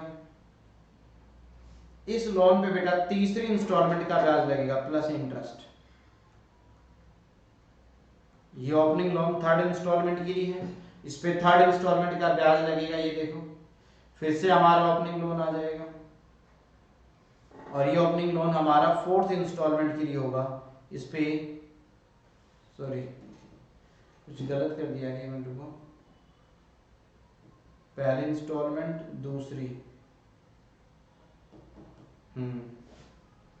एक मिनट रुकना बेटा। इंटरेस्ट प्लस करने के बाद हमें यहाँ पे टोटल लगाना है ना,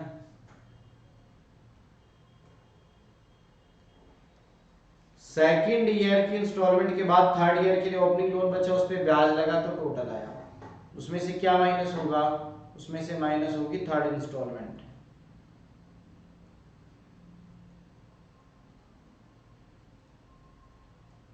तीसरी इंस्टॉलमेंट पे करने के बाद हमारे पास ओपनिंग लोन बचेगा, ये फोर्थ ईयर का ओपनिंग लोन होगा। तो यहाँ पर आ जाएगा, सॉरी फोर्थ इंस्टॉलमेंट का, उस पे बेटा फोर्थ इंस्टॉलमेंट का इंटरेस्ट लगेगा। फोर्थ इंस्टॉलमेंट का ब्याज निकाल लो, निकाल लेंगे सर। तो यहाँ पर क्या आ जाएगा जी, यहाँ पर हमारा ओपनिंग लोन आ जाएगा। फिर गलती कर रहे हो सर, क्या कर रहे हो सर आज आप, सॉरी बच्चों, यहाँ पर ओपनिंग नहीं आएगा, यहाँ पर टोटल आएगा और उसमें से क्या माइनस करेंगे, उसमें से माइनस होगी फोर्थ इंस्टॉलमेंट। सर आप ना अब गलतियां कर रहे हो बच्चों, मैं गलतियां जानबूझ के कर रहा हूं। क्यों सर? बेटा मैं इसलिए कि यार मैं देखना चाहता हूं कि आप ध्यान से हमारी बातों को सुन रहे हो कि नहीं। अभी ओपनिंग लोन है बेटा फिफ्थ इंस्टॉलमेंट के लिए, इसमें प्लस कर दो इंटरेस्ट फिफ्थ इंस्टॉलमेंट का। इसे प्लस करने के बाद हमारा जो टोटल आएगा उसमें से माइनस हो जाएगा फिफ्थ इंस्टॉलमेंट। सर क्या सही में आप जानबूझ के गलती कर रहे हो? तुम कितने भोले बच्चे हो बेटा, जानबूझ के मैं क्यों गलती करूंगा? मुझसे भी बीच बीच में ना गलतियां हो जाती हैं। जब एक ही प्रॉब्लम को, एक ही फॉर्मेट को बारी बारी लिखते हैं ना, तो कई बार बेटा समझते हो इंसान है, गलती तो होना स्वाभाविक है, तो ऐसा ऐसा कभी हो जाता है। तो जानबूझ के नहीं, वो तो आपका फिरकी ले रहा था कि क्या आप समझ पाते हो मेरी बात को? सर हम समझ तो गए थे, बट हम भी जानना चाहते थे कि आप सच कह रहे हो। तो बेटा लास्ट इंस्टॉलमेंट देने के बाद का क्लोजिंग बैलेंस है जी 0, ये बात क्लियर है। लास्ट इंस्टॉलमेंट कितने रुपए की है? वो तो 6000 रुपए की है। इसका मतलब लास्ट इंस्टॉलमेंट देने से पहले का बैलेंस भी कितना होगा? 6000। अरे भाई लास्ट देने के बाद बैलेंस 0, लास्ट इंस्टॉलमेंट 6000 की, तो लास्ट इंस्टॉलमेंट देने से पहले का बैलेंस है 6000, उस पर ब्याज निकालो। यहां पर बच्चे गलती करते थे, कुछ बच्चे इतने जज्बाती हो रहे हैं, वो यहाँ पर 110 ले लेते हैं, 10 ले लेते हैं। क्या तुम भी जज्बाती बनोगे पेपर में? बेटा जज्बात की वहां पर कोई कीमत नहीं है। एग्जामिनर को जज्बात से मतलब नहीं, उसको सही आंसर से मतलब। 10% जो रेट है वो एनम है, पर एनम। हम इसको हाफ ईयरली में कन्वर्ट किया तो 5% आया था, तो 105 आएगा बच्चों यहाँ पर, और यहाँ पर 5। अब बताओ 6000 में 105 इंटू 5 के हिसाब से ब्याज होता है 286 का। ये लो जी, एक बात बताओ 6000 में 286 का ब्याज है, तो 6000 में से माइनस कर दो 286, 5714। तो ये यहाँ का ओपनिंग लोन आ गया 5714 रुपीज का। बोलो क्लियर है? एकदम 100% सर, हमें यहाँ तक बात समझ में आ गई। ये लोन कब का है? ये लोन है फोर्थ इंस्टॉलमेंट देने के बाद का। फोर्थ इंस्टॉलमेंट कितने की है? वो है हमारी 6000 रुपए की। एक बात बताओ, फोर्थ इंस्टॉलमेंट देने के बाद का आउटस्टैंडिंग है 5714, फोर्थ इंस्टॉलमेंट है 6000 की, इसका मतलब उससे पहले का आउटस्टैंडिंग कितना हो जाएगा? उससे पहले का हो जाएगा 11714 रुपए। उस पे बेटा ब्याज निकाल लो। 11714 पे 5% के अकॉर्डिंग अगर ब्याज निकालेंगे तो कितना आता है? 558 रुपीज। कितना आता है बच्चों? 558 रुपए। अब इसमें से अगर 558 माइनस करोगे तो ओपनिंग लोन आ जाएगा। 11714 में से 558 माइनस कर दो जी, 11714 रुपए में से 11714 माइनस 558, तो यहाँ का आ जाएगा 11156। इसका मतलब है थर्ड इंस्टॉलमेंट देने के बाद का बैलेंस है 11156 रुपए। 11156। थर्ड इंस्टॉलमेंट भी 6000 की है, तो थर्ड देने से पहले का बैलेंस बेटा अब तो आप समझ गए हो रिवर्स कैसे चल रहे हो। तो यहाँ का बैलेंस आ जाएगा 17156। हाँ जी सर। अब एक बात बताओ, इसके ऊपर इंटरेस्ट निकाल लेंगे। 17156 105 इंटू 5,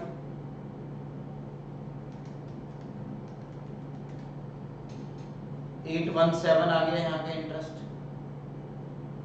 तो आउटस्टैंडिंग कितना रहेगा? 17156 टोटल था, उसमें से 817 माइनस कर देंगे, 16339। चलिए बहुत बढ़िया।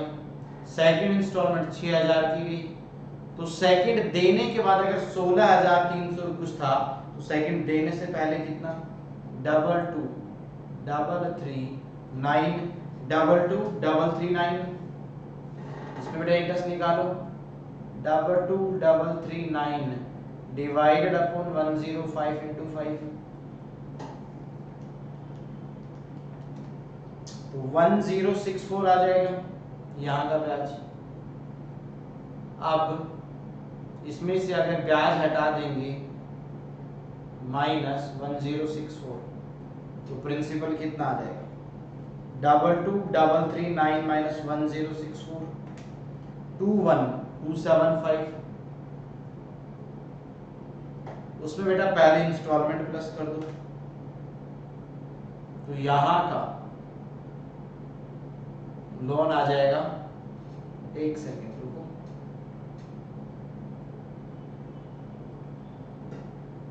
पहले इंस्टॉलमेंट ये है ना, तो यहाँ का आ जाएगा 27,275। उसमें पहले इंस्टॉलमेंट का ब्याज माइनस कर दो। बेटा देखो ये अब जो चल रहा है ना, ये सिर्फ आपको प्रैक्टिस करवा रहा हूँ, कुछ नहीं करवा रहा हूँ। ये बात आप भली बातें जान चुके होंगे। 1299 इसमें इतना ब्याज है तो बेटा प्रिंसिपल कितना रहा होगा 27,275 माइनस 1299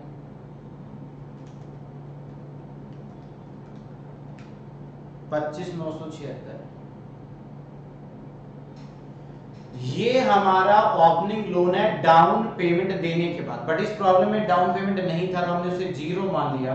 तो अगर डाउन पेमेंट जीरो है तो यही कैश प्राइस ऑफ एसेट बन जाएगी 25,976 रुपए।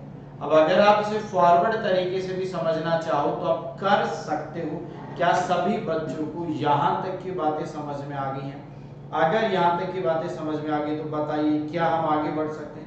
पहले सभी स्टूडेंट फटाफट यहां तक की बातों को देखो, बोलो जी बोलो, क्या ये बात आप सभी नालायकों को क्लियर है या नहीं? सर अब हमें ना सारी बातें समझ आ चुकी हैं, यहां से देख सकते हो।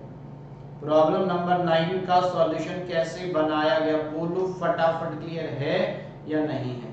सर ये हमें एकदम क्लियर है, इसका सॉल्यूशन भी मैंने पूरा तैयार करवा दिया। तो ये था बेटा, अगर हमें cash price of asset calculate करना पड़ता तो हमारा आंसर किस तरीके से तैयार किया जाता। और उम्मीद कर दो सभी नालायक बच्चों को ये बात समझ में भी आ गई होगी। यस सर ये बात हमें एकदम क्लियर है। अब हम आगे बढ़ेंगे और भी प्रॉब्लम्स करेंगे, बट एक बार यहाँ तक बताइए क्लियर है या नहीं। चलो अब हम नेक्स्ट प्रॉब्लम प्रैक्टिस करते हैं। चलिए सर अगली प्रॉब्लम कौन सी आप करवाने वाले वो भी बता दो। मैं आपको नेक्स्ट प्रॉब्लम प्रैक्टिस करवाने वाला हूं, प्रॉब्लम नंबर 6। पढ़ो क्या कह रहा है। Ram and company acquired a motor lorry on hire purchase basis. It has to make cash down payment 1 lakh, 1 lakh beginning में दे देना है।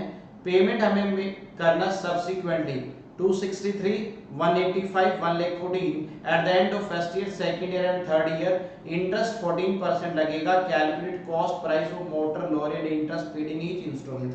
हालांकि ये प्रॉब्लम कर सकते थे बट फिर भी मैं आपको कवर करवा देता हूँ। मेरा आज की क्लास का टारगेट क्या है कि मैं आज आपको कोई नया कॉन्सेप्ट ना करवाऊं। क्यों सर? बेटा अभी तक जितनी भी बातें हमने कवर की है ना, उनके ऊपर अब मैं और प्रॉब्लम प्रैक्टिस करवाना चाहता हूँ, इसलिए मैं ऐसा सोच रहा हूँ। आज मैं सिर्फ आपको जितने भी कॉन्सेप्ट अभी तक करवाए उन्हीं की प्रैक्टिस करवाना चाहता हूँ। डाउन पेमेंट 1 लाख रुपए, पहले इंस्टॉलमेंट का अमाउंट बोलो। अब थोड़ा हम स्पीड में इसलिए करना चाहते हैं क्योंकि अब हमारा बेस तैयार हो चुका है 263। ये पहले इंस्टॉलमेंट है, फिर हमारा आई थिंक 185 का सेकंड है,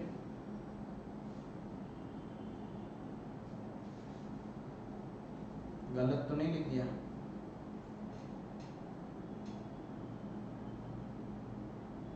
सही है, 185, 1,14,000। इस बार रेट ऑफ इंटरेस्ट है 14%। कैश प्राइस वही मांगा बेटा, बहुत सिंपल है। चलो फटाफट इसका आंसर भी तैयार करते हैं। ER पर देखो बेटा, एक बार अगर आपको कॉन्सेप्ट समझ में आ गया ना, तो अब तो चाहे आप मेरे साथ साथ भी प्रॉब्लम की प्रैक्टिस कर सकते हो। सबसे पहले आएगा एसेट का नाम क्या है, motor. Cash price of motor मालूम ही नहीं अपने को। कैश प्राइस ऑफ मोटर वही तो ढूंढना है। ये जीरो पीरियड की बात हो रही है बेटा, जब खरीदा तब की। उसमें से माइनस कर देना बच्चों डाउन पेमेंट। डाउन पेमेंट का अमाउंट सभी को मालूम है 1 लाख रुपए। तो जो भी उसकी कैश प्राइस है उसमें से डाउन पेमेंट माइनस कर देंगे तो हमारा आ जाएगा, इसे हम नाम देंगे ओपनिंग लोन का। इस पे बेटा ईयर 1 का इंटरेस्ट लगेगा, इंटरेस्ट प्लस कर देंगे इसमें interest, interest plus interest add करने के बाद जो आएगा वो टोटल आएगा, उसमें से माइनस हो जाएगा हमारा। भाई हम क्या करेंगे, एसेट की कॉस्ट में से डाउन पेमेंट माइनस करेंगे तो ओपनिंग लोन आएगा, उसमें पहले साल का ब्याज लगेगा, उसमें से पहली इंस्टॉलमेंट माइनस हो जाएगी। पहली इंस्टॉलमेंट माइनस करने के बाद जो बचेगा वो हमारा ओपनिंग लोन होगा, बट वो कौन से ईयर के लिए, सेकंड ईयर के लिए। उस पे बेटा सेकंड ईयर का ब्याज चार्ज करेंगे ओपनिंग लोन, ये हमारा ईयर 2 चलेगा। यहाँ से इसमें प्लस करेंगे इंटरेस्ट, इस पे बेटा सेकंड ईयर का ब्याज लगाएंगे, तो ब्याज लगाने के बाद टोटल आ जाएगा, उसमें से माइनस कर देंगे सेकंड इंस्टॉलमेंट। एक बात बताओ, सेकंड ईयर के ओपनिंग लोन पे सेकंड ईयर का इंटरेस्ट चार्ज करेंगे, टोटल आ जाएगा, उस पे बेटा हम क्या करेंगे, सेकंड इंस्टॉलमेंट माइनस कर देंगे।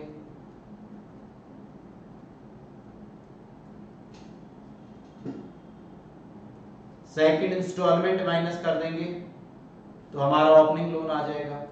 ये लोन कब के लिए होगा, ये थर्ड ईयर के लिए लोन बनेगा ओपनिंग, इस पे थर्ड ईयर का ब्याज लगेगा बेटा, इस पे प्लस करेंगे interest for third year,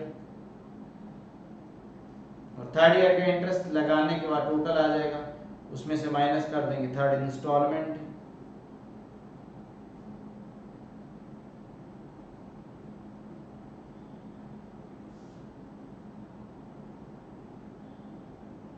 third instalment देने के बाद जो बचेगा उसे हम बोलते हैं क्लोजिंग बैलेंस। जैसा कि आपको मालूम है थर्ड इंस्टॉलमेंट देने के बाद जो बैलेंस बचेगा वो 0 है। क्लियर है बेटा? हाँ जी सर, ये तो सर हमें पूरा का पूरा क्लियर है। अब आपको कैलकुलेशन दिखाता हूं कैसे करना है।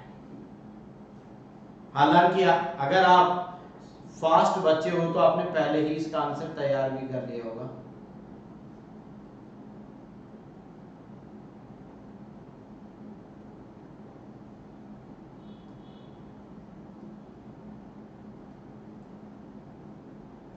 चलिए, थर्ड इंस्टॉलमेंट कितने रुपए की है, 1,14,000। थर्ड इंस्टॉलमेंट देने के बाद का बैलेंस है 0। एक बात बताओ, लास्ट इंस्टॉलमेंट देने के बाद बैलेंस बचा 0, लास्ट इंस्टॉलमेंट है 1,14,000, तो लास्ट इंस्टॉलमेंट देने से पहले का बैलेंस भी कितना होगा, 1,14,000 रुपीज। क्लियर है या नहीं है भाई? लास्ट के बाद में 0, लास्ट देने से पहले ये 1,14,000 रुपए हो गए।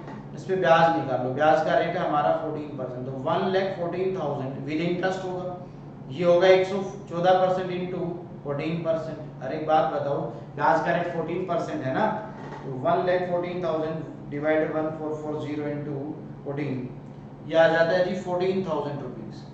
तो एक बात बताओ, लास्ट इंस्टॉलमेंट, सुनो ध्यान से सुनो, लास्ट किस्त हमारी 1,14,000 रुपए की है, उसमें ब्याज है बेटा 14,000 का, तो एक बात बताओ प्रिंसिपल कितना रहा होगा, 1 लाख। तो आप ऐसे भी लिख सकते हो अपनी वर्किंग के लिए 1,14,000 माइनस 14,000। उम्मीद है ये समझ में आ गया होगा। तो मैं आपको क्या समझाना चाहता हूँ, सेकंड इंस्टॉलमेंट देने के बाद प्रिंसिपल था 1 लाख का, उस पे थर्ड ईयर का ब्याज लगा 14,000, और वो ब्याज प्लस प्रिंसिपल मिलाकर 1,14,000 पे कर दिया, तो क्लोजिंग बैलेंस बचा 0 रुपए। सेकंड इंस्टॉलमेंट हमारी पे हो रही है 1,85,000। एक बात बताओ ध्यान से, सेकंड इंस्टॉलमेंट देने के बाद था 1 लाख का लोन, सेकंड इंस्टॉलमेंट देने से पहले कितना हो जाएगा, 2,85,000। भाई जो सेकंड इंस्टॉलमेंट में गया वो भी ऐड कर देंगे, तो यहाँ पर इंटरेस्ट निकालो, 2,85,000 में ब्याज निकाल लो, 114 इंटू 14। चलिए जी, 2,85,000 डिवाइड अपॉन 114। नालायकों कैलकुलेटर है साथ में, सर जी कैलकुलेटर तो हम रखते हैं, तो उसे काम में भी लेना होता है। रखने का मतलब ये थोड़ी है कि बस खरीद के रख लिया और सर हम तो ना इसको फाइनल एग्जाम में ही काम में लेंगे सर, क्योंकि सर पहले काम में लेंगे तो बैटरी डिस्चार्ज नहीं हो जाएगी सर, दोबारा नहीं खरीदना पड़ेगा। ऐसे ऐसे भी नालायक बच्चे होते हैं। जब फेस टू फेस में बैच चल रहा था तो मैंने देखा एक बच्चा कैलकुलेटर काम ही नहीं ले रहा। मैंने कहा क्यों काम में नहीं ले रहा? कह रहा सर नया का नया, मैं तो पहली बार हिट एंड ट्रायल एग्जाम में ही करना चाहता हूँ। ऐसे नहीं करना, ऐसे नको नहीं करना बच्चों। आपको अपना कैलकुलेटर डेली यूज करो भाई, कैलकुलेटर के बिना कैसे काम चलेगा। पहले इंस्टॉलमेंट देने के बाद 2.5 लाख रुपए का बैलेंस था। पहली इंस्टॉलमेंट की अमाउंट है कुछ कितना था रे सर, हमसे पूछ रहे हो, हम इतने नालायक ध्यान ही नहीं देते। 263। तो पहली इंस्टॉलमेंट 2,63,000 की पे हुई। तो पहले इंस्टॉलमेंट देने से पहले का बैलेंस आ जाएगा 263 प्लस 250, 5,13,000 रुपीज। इस पे पहले इंस्टॉलमेंट का ब्याज निकालो। आ जाओ यहाँ पर। क्या आप समझ पा रहे हैं? सर बिल्कुल हम आपकी बातों को समझ रहे हैं भाली भांति, आप बिल्कुल भी फिक्र ना कीजिए। यहां पर आ गया 63। तो बेटा अगर 63,000 ब्याज है तो प्रिंसिपल कितना, तो 5,13,000 में से ब्याज वाला पार्ट माइनस कर दो तो प्रिंसिपल आ जाएगा भैया। अगर ब्याज हटा दोगे तो प्रिंसिपल नहीं आ जाएगा, माइनस 63,000 4,50,000। और 4.5 लाख वो अमाउंट है जो डाउन पेमेंट देने के बाद का प्रिंसिपल, यानी डाउन पेमेंट देने के बाद इतना आउटस्टैंडिंग प्रिंसिपल था। इसका मतलब बच्चों अगर इसके अंदर डाउन पेमेंट और ऐड कर दें तो ये बन जाएगा cash price of motor lorry 5,50,000। अरे भाई डाउन पेमेंट देने के बाद 450, तो डाउन पेमेंट देने से पहले एसेट कितने की रही होगी, 5,50,000 का एसेट रहा होगा। क्या आप सभी बच्चों को ये बात समझ में आ जाती है? अगर ये बात समझ में आ जाती है तो बहुत बढ़िया। अब हम आगे बढ़ेंगे। क्या यहाँ तक समझ में आ गया? सर ये वाली प्रॉब्लम ना हमें बहुत बढ़िया से समझ में आ गया, टेंशन ना लीजिए। चलो आगे बढ़ते हैं। सर आज तो आप मतलब फुल मूड बनाकर आए हो कि धड़ाधड़ प्रॉब्लम्स करवानी। और क्या बच्चों, जब तक प्रॉब्लम नहीं करवाएंगे कैसे काम चलेगा? ये देखो कितनी आसान प्रॉब्लम है। कह रहा भाई साहब इंस्टॉलमेंट ही मांग ली, माशाल्लाह इसने तो हद ही कर दी। अब इंस्टॉलमेंट मैं करवाऊं या कर दोगे? सर ये तो हम भी कर लेंगे। इंस्टॉलमेंट निकाल पाओगे या नहीं, पहले तो ये बताओ। कुछ बच्चे सोच में पड़ गए, सर हमें ही करना है क्या? और क्या करवा दूं? कुछ भूल ही गए। ये पहले वाला कॉन्सेप्ट है बेटा, जिसके अंदर हम क्या करते थे, एक ईयर का कॉलम बनाते थे, एक आउटस्टैंडिंग प्रिंसिपल का, एक इंटरेस्ट का, एक प्रिंसिपल कितना पे हो रहा और एक इंस्टॉलमेंट की अमाउंट। ये वो वाला है। चलो करवा ही देता हूँ। मुझे लग रहा है इतने महान बच्चे हैं ना, सब नालायक भूल जाते हैं। बेटा घर जाके रिवीजन भी करना होता। मैंने क्या कहा था बच्चों को? सर हमने किया तो था सर, बट सर क्या बोले आपको, भूल गए सर हम। मैंने कहा ना तुम एकदम नालायक बच्चे हो, यही तो प्रॉब्लम है बेटा तुम्हारी। सर अब आप क्या करना चाह रहे हैं यहाँ पर? मैं भी बेटा अपनी तरफ से कुछ कोशिश कर रहा हूँ यहाँ पे। ये वाला हमारा मार्कर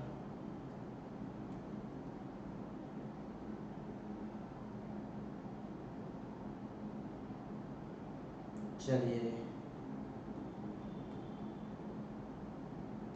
एक सेकंड।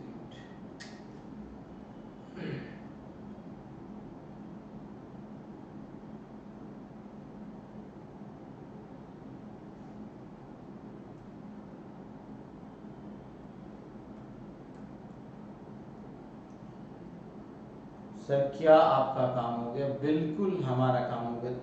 क्या तुमने आंसर स्टार्ट किया? नहीं सर, हम तो इंतजार कर रहे हैं टीचर का। सर हम कैसे कर सकते हैं आपके बिना?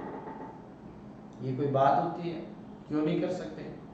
लिखेंगे heading calculation of amount of installment. हमसे इंस्टॉलमेंट मांगा बेटा उसने प्रॉब्लम में। मैं कह रहा हूँ ऐसी इतनी प्रॉब्लम स्टार्टिंग में की तो थी बेटा। सबसे पहला कॉलम आपको याद है कि ईयर का बनता है, फिर बनता था ओपनिंग लोन या आउटस्टैंडिंग बैलेंस। ओपनिंग लोन बोलो आउटस्टैंडिंग बैलेंस बोलो कोई फर्क नहीं पड़ता। फिर आपको मैंने कहा था कि इंटरेस्ट का कॉलम बनेगा, फिर बनेगा कितना प्रिंसिपल पे हो रहा है हर इंस्टॉलमेंट में, और लास्ट आ जाएगा इंस्टॉलमेंट। चलिए जी सारी बातें कर लेते हैं। ये हमारा पॉइंट ए है ये हमारा पॉइंट बी है। इंटरेस्ट का रेट जैसा कि प्रॉब्लम में दिया है 10%, तो ओपनिंग लोन पे बेटा ब्याज लगेगा 10%। डी हमारा प्रिंसिपल का हो जाएगा और ई हमारा इंस्टॉलमेंट। तो हर इंस्टॉलमेंट में जो प्रिंसिपल जा रहा है जिसे हम डी बोल रहे हैं उसमें इंटरेस्ट प्लस कर देंगे, इंटरेस्ट का पॉइंट होगा सी, डी प्लस सी कर देंगे। तो A B C D E. सबसे पहले प्रॉब्लम पे आ जाओ। हमने एक एसेट ली बेटा 1 लाख रुपए की, उसकी कॉस्ट प्राइस है, उसमें से 10,000 देगी तो बचे हैं 90,000। इसका मतलब 90,000 प्रिंसिपल का जाना बाकी है, 90,000 का प्रिंसिपल अभी भी पे होना बाकी है। पढ़ो क्या कह रहे, बैलेंस जो वो 3 इंस्टॉलमेंट में देंगे 30,000 टुगेदर विद इंटरेस्ट। ऐसी प्रॉब्लम तो करवाई थी मैंने, यानी 30,000 रुपए प्रिंसिपल का कंपोनेंट है। चलो यहां पर ईयर 1 भाई 1 लाख की एसेट थी, 10,000 देगी तो लोन बचा हमारा 90,000 का, ये तो समझ ही गए। 10,000 देने के बाद लोन प्रोपोर्शन 90, उस पे ब्याज लगेगा 9,000। प्रॉब्लम कह रहे हैं 90,000 3 टुकड़ों में देंगे 30 30 30, इसका मतलब प्रिंसिपल का अमाउंट 30,000, तो इंस्टॉलमेंट का अमाउंट है बच्चों 39,000। सेकंड यहां पर ओपनिंग लोन बचेगा 60,000, इस पे ब्याज लगेगा 6,000, प्रिंसिपल होगा 30,000, ये हो जाएगा। ऐसी प्रॉब्लम शायद मैंने करवा दी। अब बेटा देखो करवा दी है तो कोई बात नहीं, मैंने प्रॉब्लम में था सो फिर से करवा दिया। 30,000, इस पे ब्याज लगेगा 3,000 रुपए और यहाँ पर होगा 30,000 और इसका टोटल आ जाएगा बच्चों 33,000 रुपीज। उम्मीद है ये समझ में आ गया। प्रॉब्लम नंबर 1 मेरे हिसाब से क्लियर है और सभी बच्चों ने इसका सॉल्यूशन खुद से भी बना लिया होगा। बोलो क्या यहाँ तक की बात एकदम क्लियर है?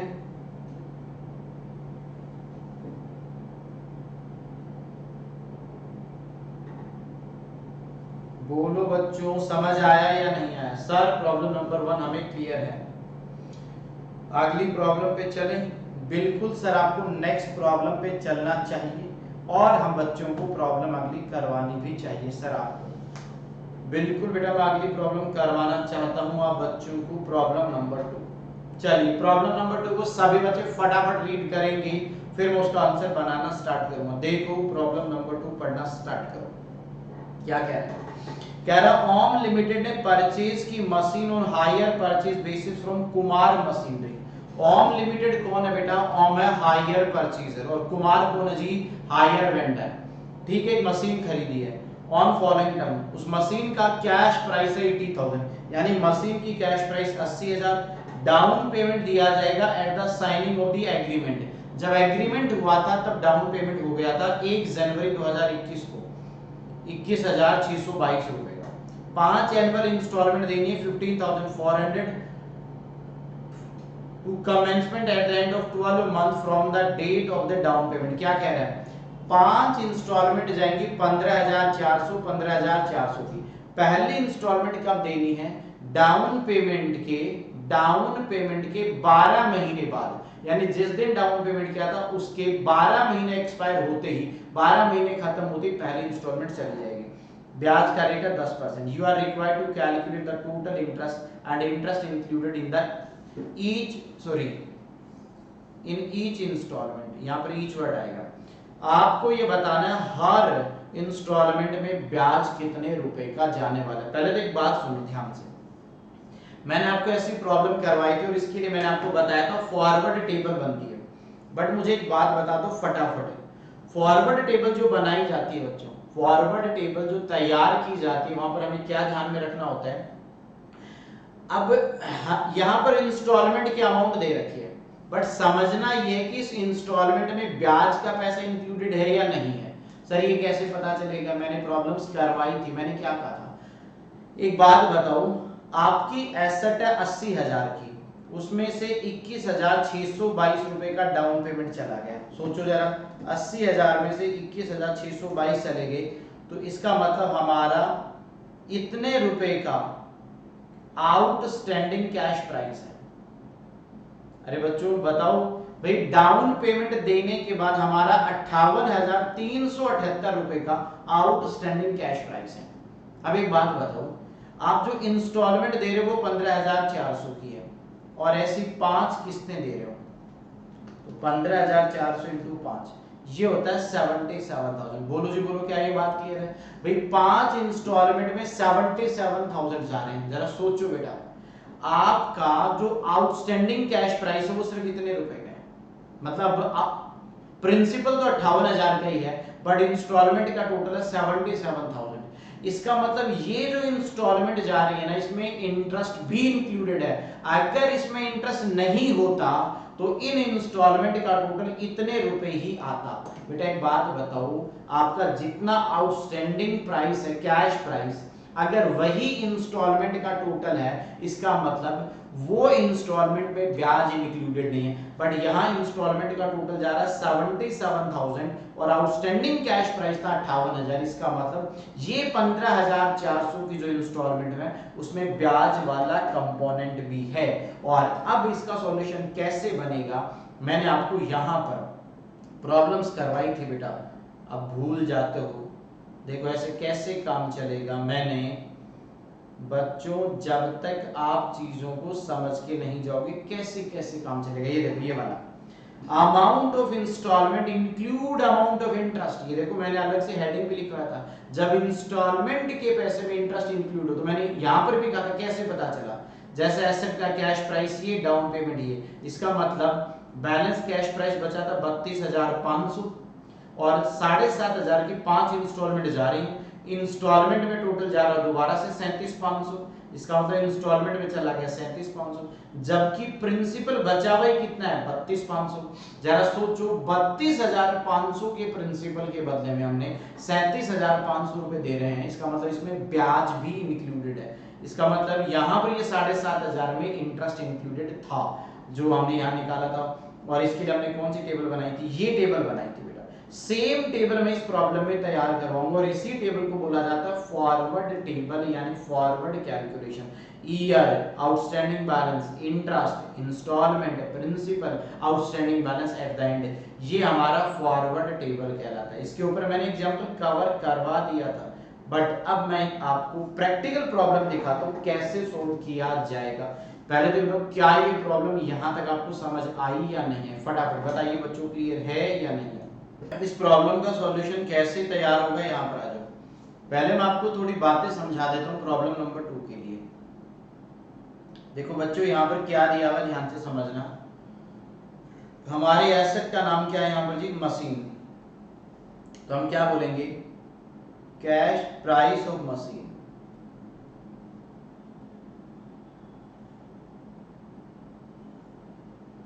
हमारी जो मशीन है उसकी कैश प्राइस है बच्चों 80,000 रुपीज। ठीक है जी। अगला पॉइंट आता है डाउन पेमेंट कितने रुपए का हमने कर दिया। तो अगर आप ध्यान से देखेंगे तो डाउन पेमेंट की अमाउंट है हमारा 21622।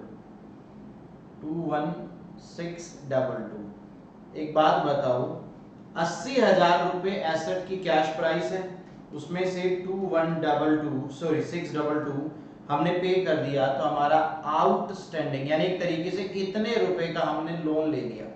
क्लियर है बेटा? बोलो। तो हम बोलेंगे बैलेंस कैश प्राइस। ठीक है। अब यहां पर हम क्या करेंगे? टोटल ऑफ ऑल इंस्टॉलमेंट, सभी इंस्टॉलमेंट का टोटल लगा हो जाएगा। तो अगर आप ध्यान से देख रहे हो, एक इंस्टॉलमेंट 14,400 की है, सॉरी 15,400 की है, 15,400, 5 किस्तें जाएंगी। तो अगर 15,400 400 की 5 किस्तें जाएंगी तो 5 इंस्टॉलमेंट में 77,000 पे होगा।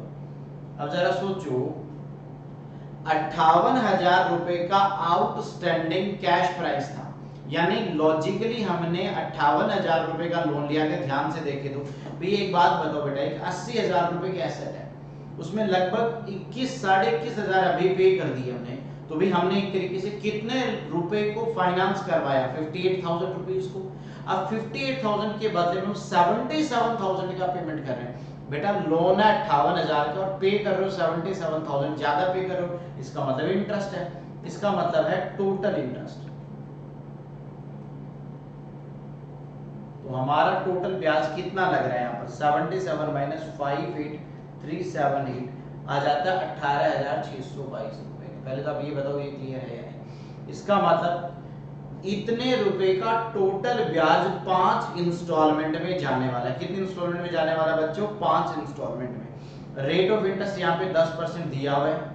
इसका मतलब ये 15,400 की जो इंस्टॉलमेंट है इसके अंदर हमारा इंटरेस्ट का कंपोनेंट इंक्लूडेड है, और मैंने कहा था इसके लिए हमें फॉरवर्ड टेबल बनानी पड़ेगी। अब ये 18,622 टोटल ब्याज है, इसमें पहली इंस्टॉलमेंट का भी है, सेकंड का भी, थर्ड का, फोर्थ का, फिफ्थ का, इसलिए हमें बेटा अब क्या कंप्यूटेशन करनी पड़ेगी। तो सबसे पहले हमारा कॉलम बनेगा ईयर का, फिर बनेगा ओपनिंग लोन हमारा कितना था,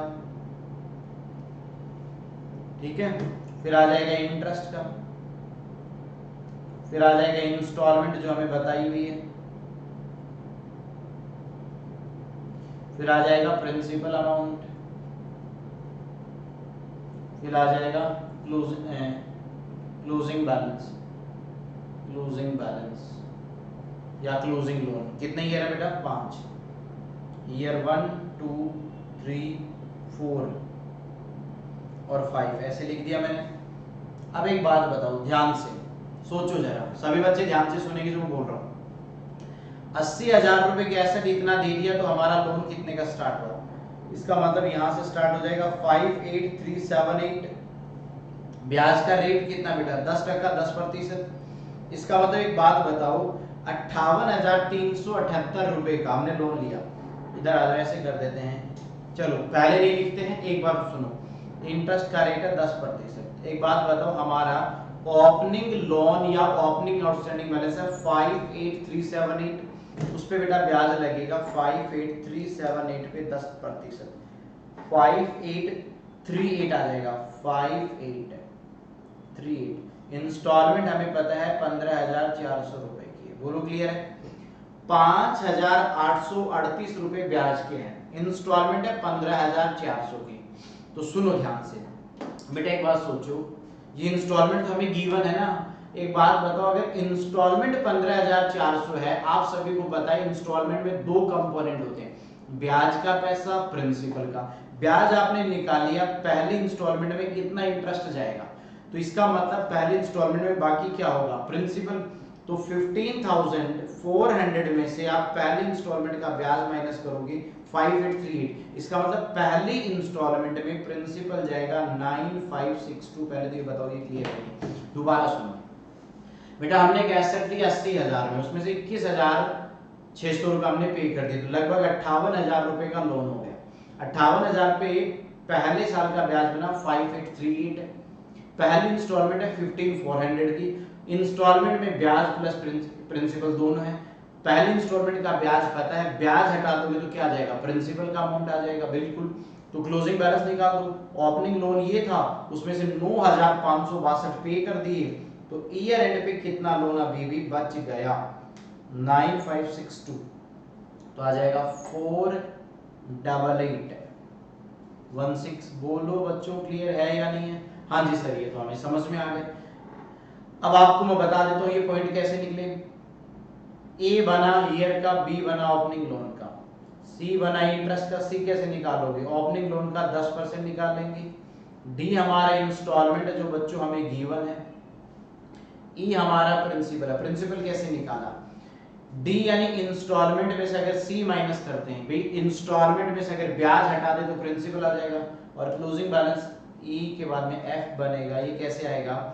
बी आपका ओपनिंग लोन था, तो ओपनिंग लोन में से जो भी प्रिंसिपल पे हुआ वो माइनस कर दो, तो बी माइनस ई कर दो। क्लियर है या नहीं बेटा? ये सारी बातें हम ऑलरेडी बहुत सारे प्रॉब्लम्स में कर चुकी। आज तो मैं आपको सिर्फ प्रैक्टिस करवा रहा हूँ, क्योंकि अभी तक मैंने बुक की प्रॉब्लम्स नहीं करवाई थी। तो आपको लगना भी चाहिए ना कि सर ने जो एग्जाम्पल्स करवाए उसी तरीके की प्रॉब्लम्स एग्जाम में आती हैं। क्या ये बात क्लियर है? अरे समझ में आ गया। ईयर को ए बोल दिया, ओपनिंग लोन बी, ब्याज निकलेगा ओपनिंग लोन पे वो हो गया सी। डी इंस्टॉलमेंट गिवन है, इंस्टॉलमेंट में से अगर इंटरेस्ट हटा देंगे तो प्रिंसिपल का कंपोनेंट आ जाएगा, और क्लोजिंग बैलेंस कितना होगा? जितना भी ओपनिंग लोन था उसमें से जो भी हमने प्रिंसिपल इस साल पे कर दिया, ओनली प्रिंसिपल कंपोनेंट जो पे हो गया वो माइनस करेंगे तो क्लोजिंग प्रिंसिपल आ जाएगा। क्लोजिंग बैलेंस का मतलब है क्लोजिंग प्रिंसिपल। जो पहले ईयर का क्लोजिंग बैलेंस है वो सेकंड ईयर का ओपनिंग बनेगा। तो यहां पर आ जाएगा 48816, इसके ऊपर 10% ब्याज लगा दो जी, 4882, तो ये आ जाएगा 4882, ये हमारा 15400 ही है। तो 15400 में से माइनस कर दो 4882, ये आ जाएगा बेटा 10,518 रुपए। और 48816 में से 10,518 माइनस कर दो तो सेकंड ईयर के एंड का बैलेंस आएगा 38298। तो ये थर्ड ईयर का ओपनिंग बनेगा 38298। इस पे बेटा 10% निकालोगे तो 3830, 15,400। 15,400 में से 3830 माइनस कर दो तो थर्ड इंस्टॉलमेंट में प्रिंसिपल कितना गया 11,570। 38298 में से 11,570 माइनस कर दो बेटा तो 26728 बचा। ये यहाँ पर आ जाएगा 26728। ऐसा तो नहीं लग रहा ना मैं स्पीड में करवा रहा हूँ, क्योंकि बेटा मैं मानकर चल रहा हूँ कि सारी बातें आपको आती है। 26728, इस पे इंटरेस्ट निकालो बच्चों 10%, तो 2673, 15,400। 15,400 में से 2673 माइनस करो तो आ जाएगा 12,727 रुपए।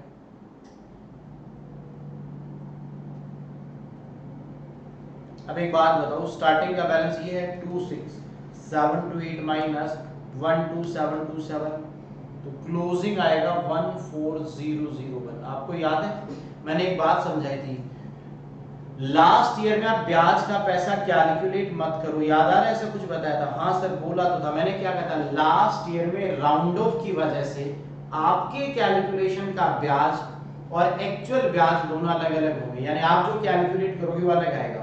तो एक तरीका तो क्या, आप कैलकुलेट करके देखना चाहते हो या बैलेंसिंग फिगर? बेटा मैं बता चुका हूं तो मैं ये मान के चलता हूं कि आपको बैलेंसिंग फिगर वाला तरीका याद है।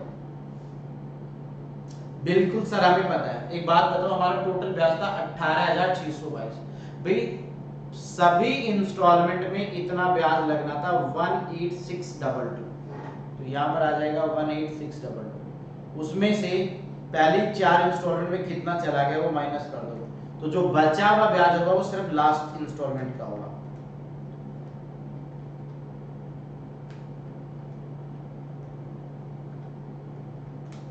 नहीं समझ में आया? दोबारा बताऊं, सुनो बेटा, ये टोटल ब्याज हमारा टोटल जो 5 इंस्टॉलमेंट पे होनी है उनमें जाएगा। उनमें से पहली 4 इंस्टॉलमेंट का ब्याज हमें पता, वो माइनस कर देंगे तो ये बैलेंसिंग फिगर लास्ट इंस्टॉलमेंट का ब्याज आ जाएगा। ये कैलकुलेट नहीं करना है, हमेशा बैलेंसिंग फिगर ही लेना, जो आएगा 1399। क्यों? क्योंकि बेटा राउंड ऑफ की वजह से यहाँ अमाउंट थोड़ी सी अलग आएगी। इंस्टॉलमेंट यहाँ पर भी 15,400 की होगी। 15,400 में से 1399 माइनस करोगे तो ये आएगा 14,001। और क्लोजिंग बैलेंस बेटा सबको पता है, लास्ट इंस्टॉलमेंट जाने के बाद कोई क्लोजिंग बैलेंस बचना ही नहीं चाहिए, तो जीरो आएगा। इसे क्या बोला जाता है? इसे वो इस टेबल को बोला जाता है फॉरवर्ड टेबल या फॉरवर्ड कैलकुलेशन। और मैंने आपको बताया था जब कैश प्राइस नहीं होती तो हम कौन सी टेबल बनाते हैं? तब तो सर हम बैकवर्ड टेबल यानी बैकवर्ड कैलकुलेशन करते हैं। क्या आपको ये प्रॉब्लम नंबर 2 का सॉल्यूशन समझ आया या नहीं आया? फटाफट सभी बच्चे हमें यहाँ तक बताइए। सर ये तो हमें ना बड़े आराम से समझ में आ गया, हमें इसके अंदर कोई डाउट नहीं किसी भी तरीके का।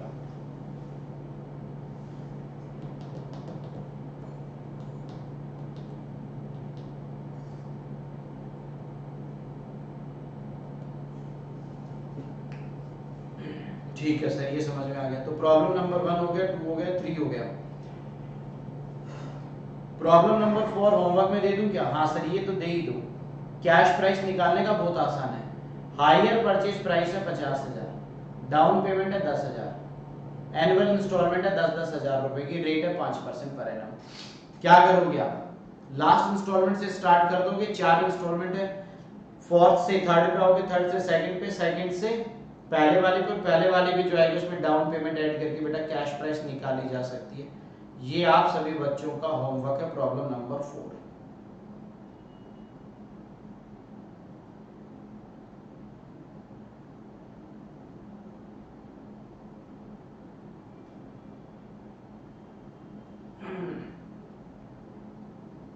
एक सेकेंड, 5th प्रॉब्लम को देखते हैं क्या कर पाएंगे कि नहीं अभी।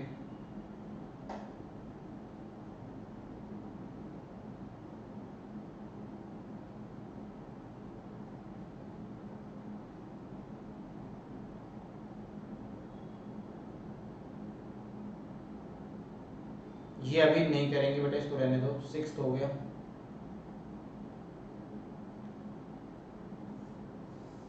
7 नंबर बेटा आपको होमवर्क में दे रहा हूँ, ट्राई करके आना। मुझे लगता है इसमें दिक्कत आएगी तो मैं अगली क्लास में बता दूंगा आपको।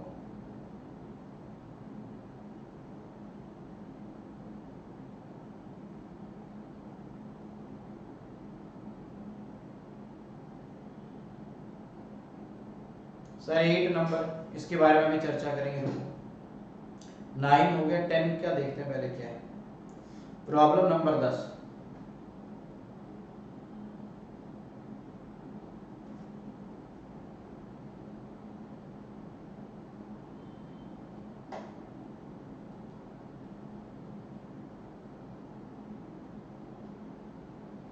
ये बेटा आपको होमवर्क में दे रहा हूँ अभी तो, प्रॉब्लम नंबर 10 आप कर पाओगे, नहीं कर पाओगे तो मैं अगली क्लास में समझा दूंगा। प्रॉब्लम नंबर 10, कैश प्राइस निकालनी है ना इसमें। Asset the cash price of the truck, ठीक है, रेट दे रखा है, कैश प्राइस नहीं है ना। 9 लाख रुपए परचेज प्राइस यानी हायर परचेज, उसमें 2,40,000 दे दिए ना बेटा। इस तरीके से हो जाएगा, 9 लाख में से 2,40 पे हो गए, तो बच कितना गया?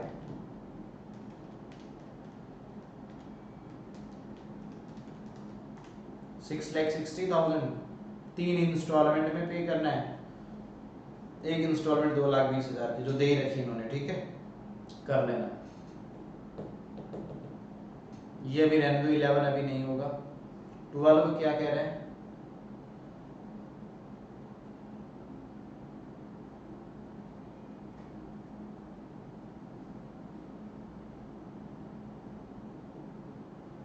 ट्वेल्व भी अभी नहीं होगा, 13 भी नहीं होगा, तो वो तो सब रहने दो। एक बार प्रॉब्लम नंबर 8 करते हैं बेटा, आ जाओ सभी बच्चे, प्रॉब्लम नंबर 8 पे आ जाओ। क्या कह रहे हैं, पढ़ो बच्चों, क्या कह रहे हैं? Date of purchase of asset 1 January 2002। Asset जो खरीदी वो 1 जनवरी 2002 को खरीदी है। रेट है 12% per annum. Following payment agreed. इस बार क्या होगा, ध्यान से सुनना। नॉर्मली बच्चों क्या होता था, मैं जो आपको बता रहा हूं सुनो। नॉर्मली इंस्टॉलमेंट के बीच का जो टाइम गैप होता था ना, वो सेम होता था। या तो कहता था हाफ ईयर इंस्टॉलमेंट जा रही है, या कहता था ईयरली जा रही है, या क्वार्टरली। बट इस बार क्या होगा, इंस्टॉलमेंट के बीच का जो टाइम गैप है वो थोड़ा सा अलग आने वाला है, वही मैं आपको यहाँ पर समझाना चाह रहा हूँ। सुनो, कह रहे हैं एसेट जनवरी 2002 में खरीदी, बढ़िया प्रॉब्लम है, ध्यान से सुनना। ब्याज का रेट है 12% पर एनम। फॉलोइंग पेमेंट हो रहे हैं, calculate cost price of asset, यानी कैश प्राइस मांगे हैं। कॉस्ट प्राइस ऑफ एसेट बोले तो कैश प्राइस की कैलकुलेशन करवा रहे हैं। ध्यान से सुनना, 1 जनवरी को एसेट खरीदा, उसी दिन पेमेंट हुआ 30,000, इसको हम बोल सकते हैं डाउन पेमेंट। बोलो क्लियर है या नहीं? अरे बच्चों, जिस दिन एसेट खरीद रहे हो उस दिन जिस जो पेमेंट करोगे वही तो डाउन पेमेंट होता है। तो डाउन पेमेंट है जी 30,000। ये पहली इंस्टॉलमेंट हो जाएगी बेटा। पहली इंस्टॉलमेंट कितने महीने बाद पे हो रही है? जनवरी से जुलाई, यानी डाउन पेमेंट के 6 महीने बाद पहली इंस्टॉलमेंट की। जुलाई में पहली इंस्टॉलमेंट की, उसके बाद जनवरी 2003 में दूसरी इंस्टॉलमेंट की, इसमें भी 6 महीने का गैप है। ये सेकंड इंस्टॉलमेंट बनेगी। इसमें आ जाओ, सेकंड इंस्टॉलमेंट के बाद थर्ड इंस्टॉलमेंट अक्टूबर में दी जा रही है, 1 अक्टूबर को। इसका मतलब जनवरी से सितंबर तक हमारे कितने महीने हो गए? 9 मंथ का टाइम गैप आ गया। और अक्टूबर से अक्टूबर, नवंबर, दिसंबर, फिर जनवरी में 3 महीने का टाइम गैप है। क्या नोटिस किया आप बच्चों ने?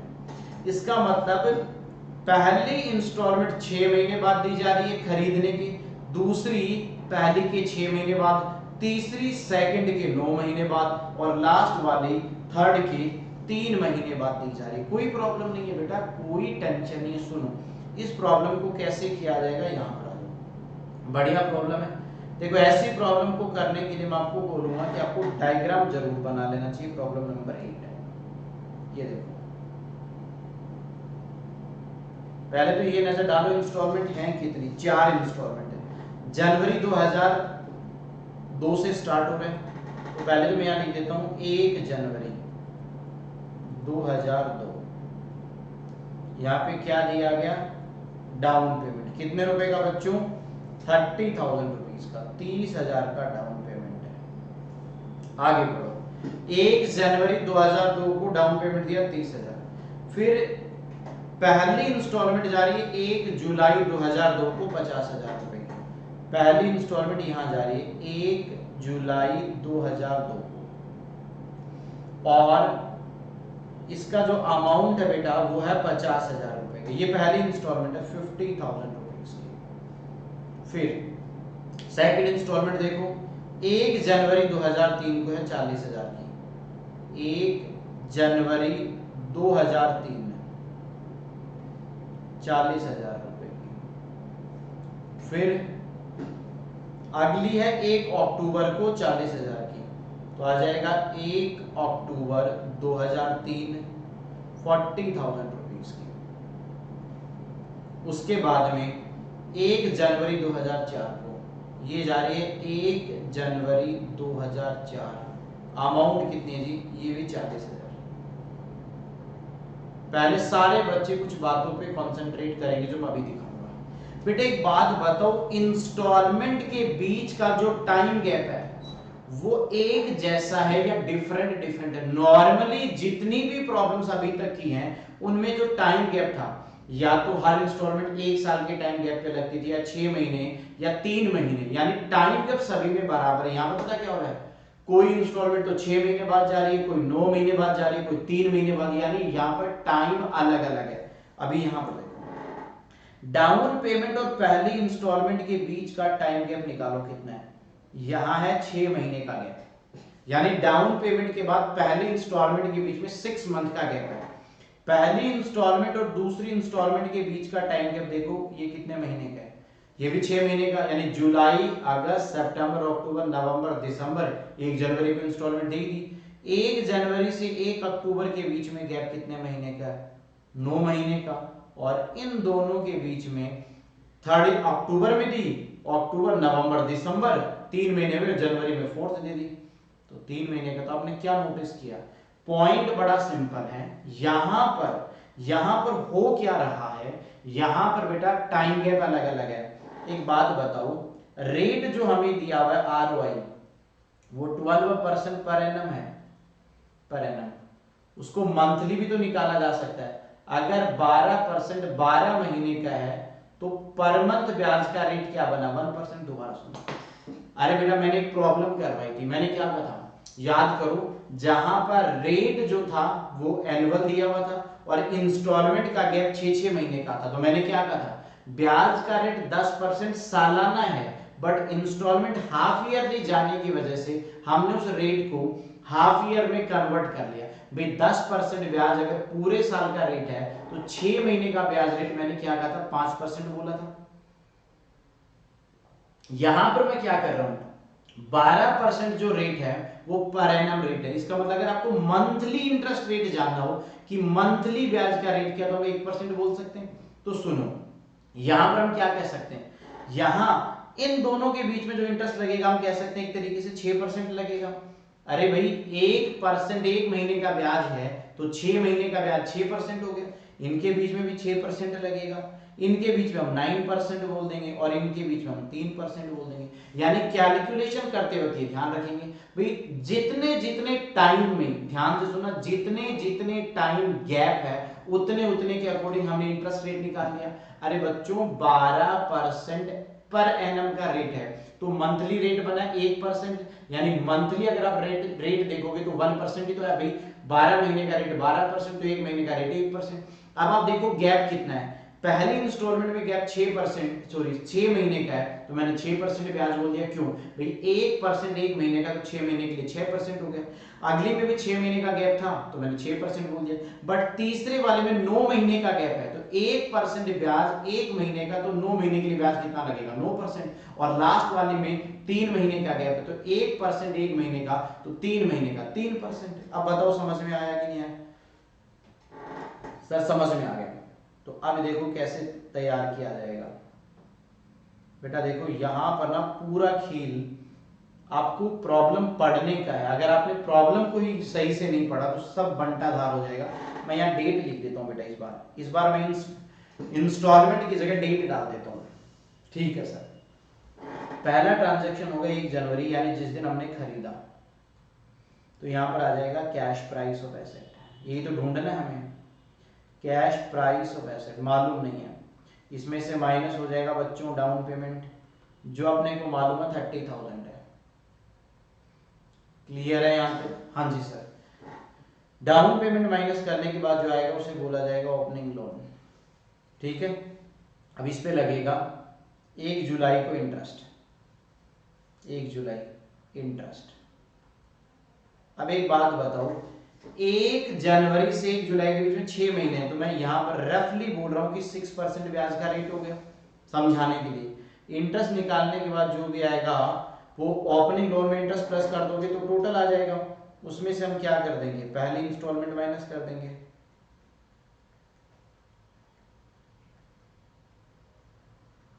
पहली इंस्टॉलमेंट लेस कर देंगे। बोलो क्लियर है? हाँ जी सर। तो पहली इंस्टॉलमेंट माइनस करने के बाद यहां पर बैलेंस बचेगा, इसे हम नाम दे देंगे ओपनिंग लोन। ये दूसरी इंस्टॉलमेंट के लिए हो गया। इस पे बेटा 1 जनवरी 2003 को इंटरेस्ट लगेगा,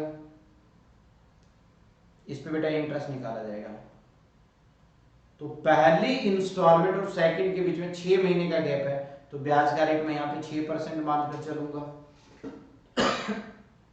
ओपनिंग लोन में ब्याज कैलकुलेट करके ऐड कर दोगे तो टोटल आ जाएगा, उसमें से हम माइनस कर देंगे सेकंड इंस्टॉलमेंट। Second instalment.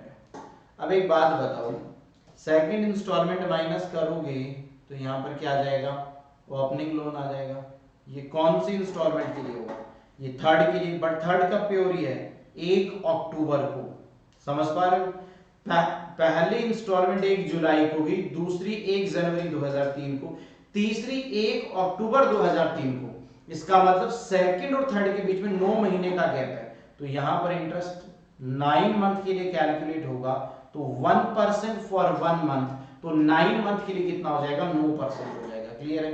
ये इसके अंदर प्लस कर देंगे तो यहां पर आ जाएगा हमारा ओपनिंग, नहीं ये इसके अंदर ऐड करोगे तो टोटल आ जाएगा, और उसमें से हमें क्या करना है बच्चों, टोटल के अंदर से हमें माइनस करना है तीसरी इंस्टॉलमेंट। अब थर्ड इंस्टॉलमेंट का पेमेंट हो जाएगा। बोलो बच्चों। हाँ जी सर, इसमें क्या दिक्कत है? थर्ड इंस्टॉलमेंट माइनस करने के बाद अब ओपनिंग बैलेंस आएगा। ये फोर्थ इंस्टॉलमेंट के लिए ओपनिंग बैलेंस हो गया।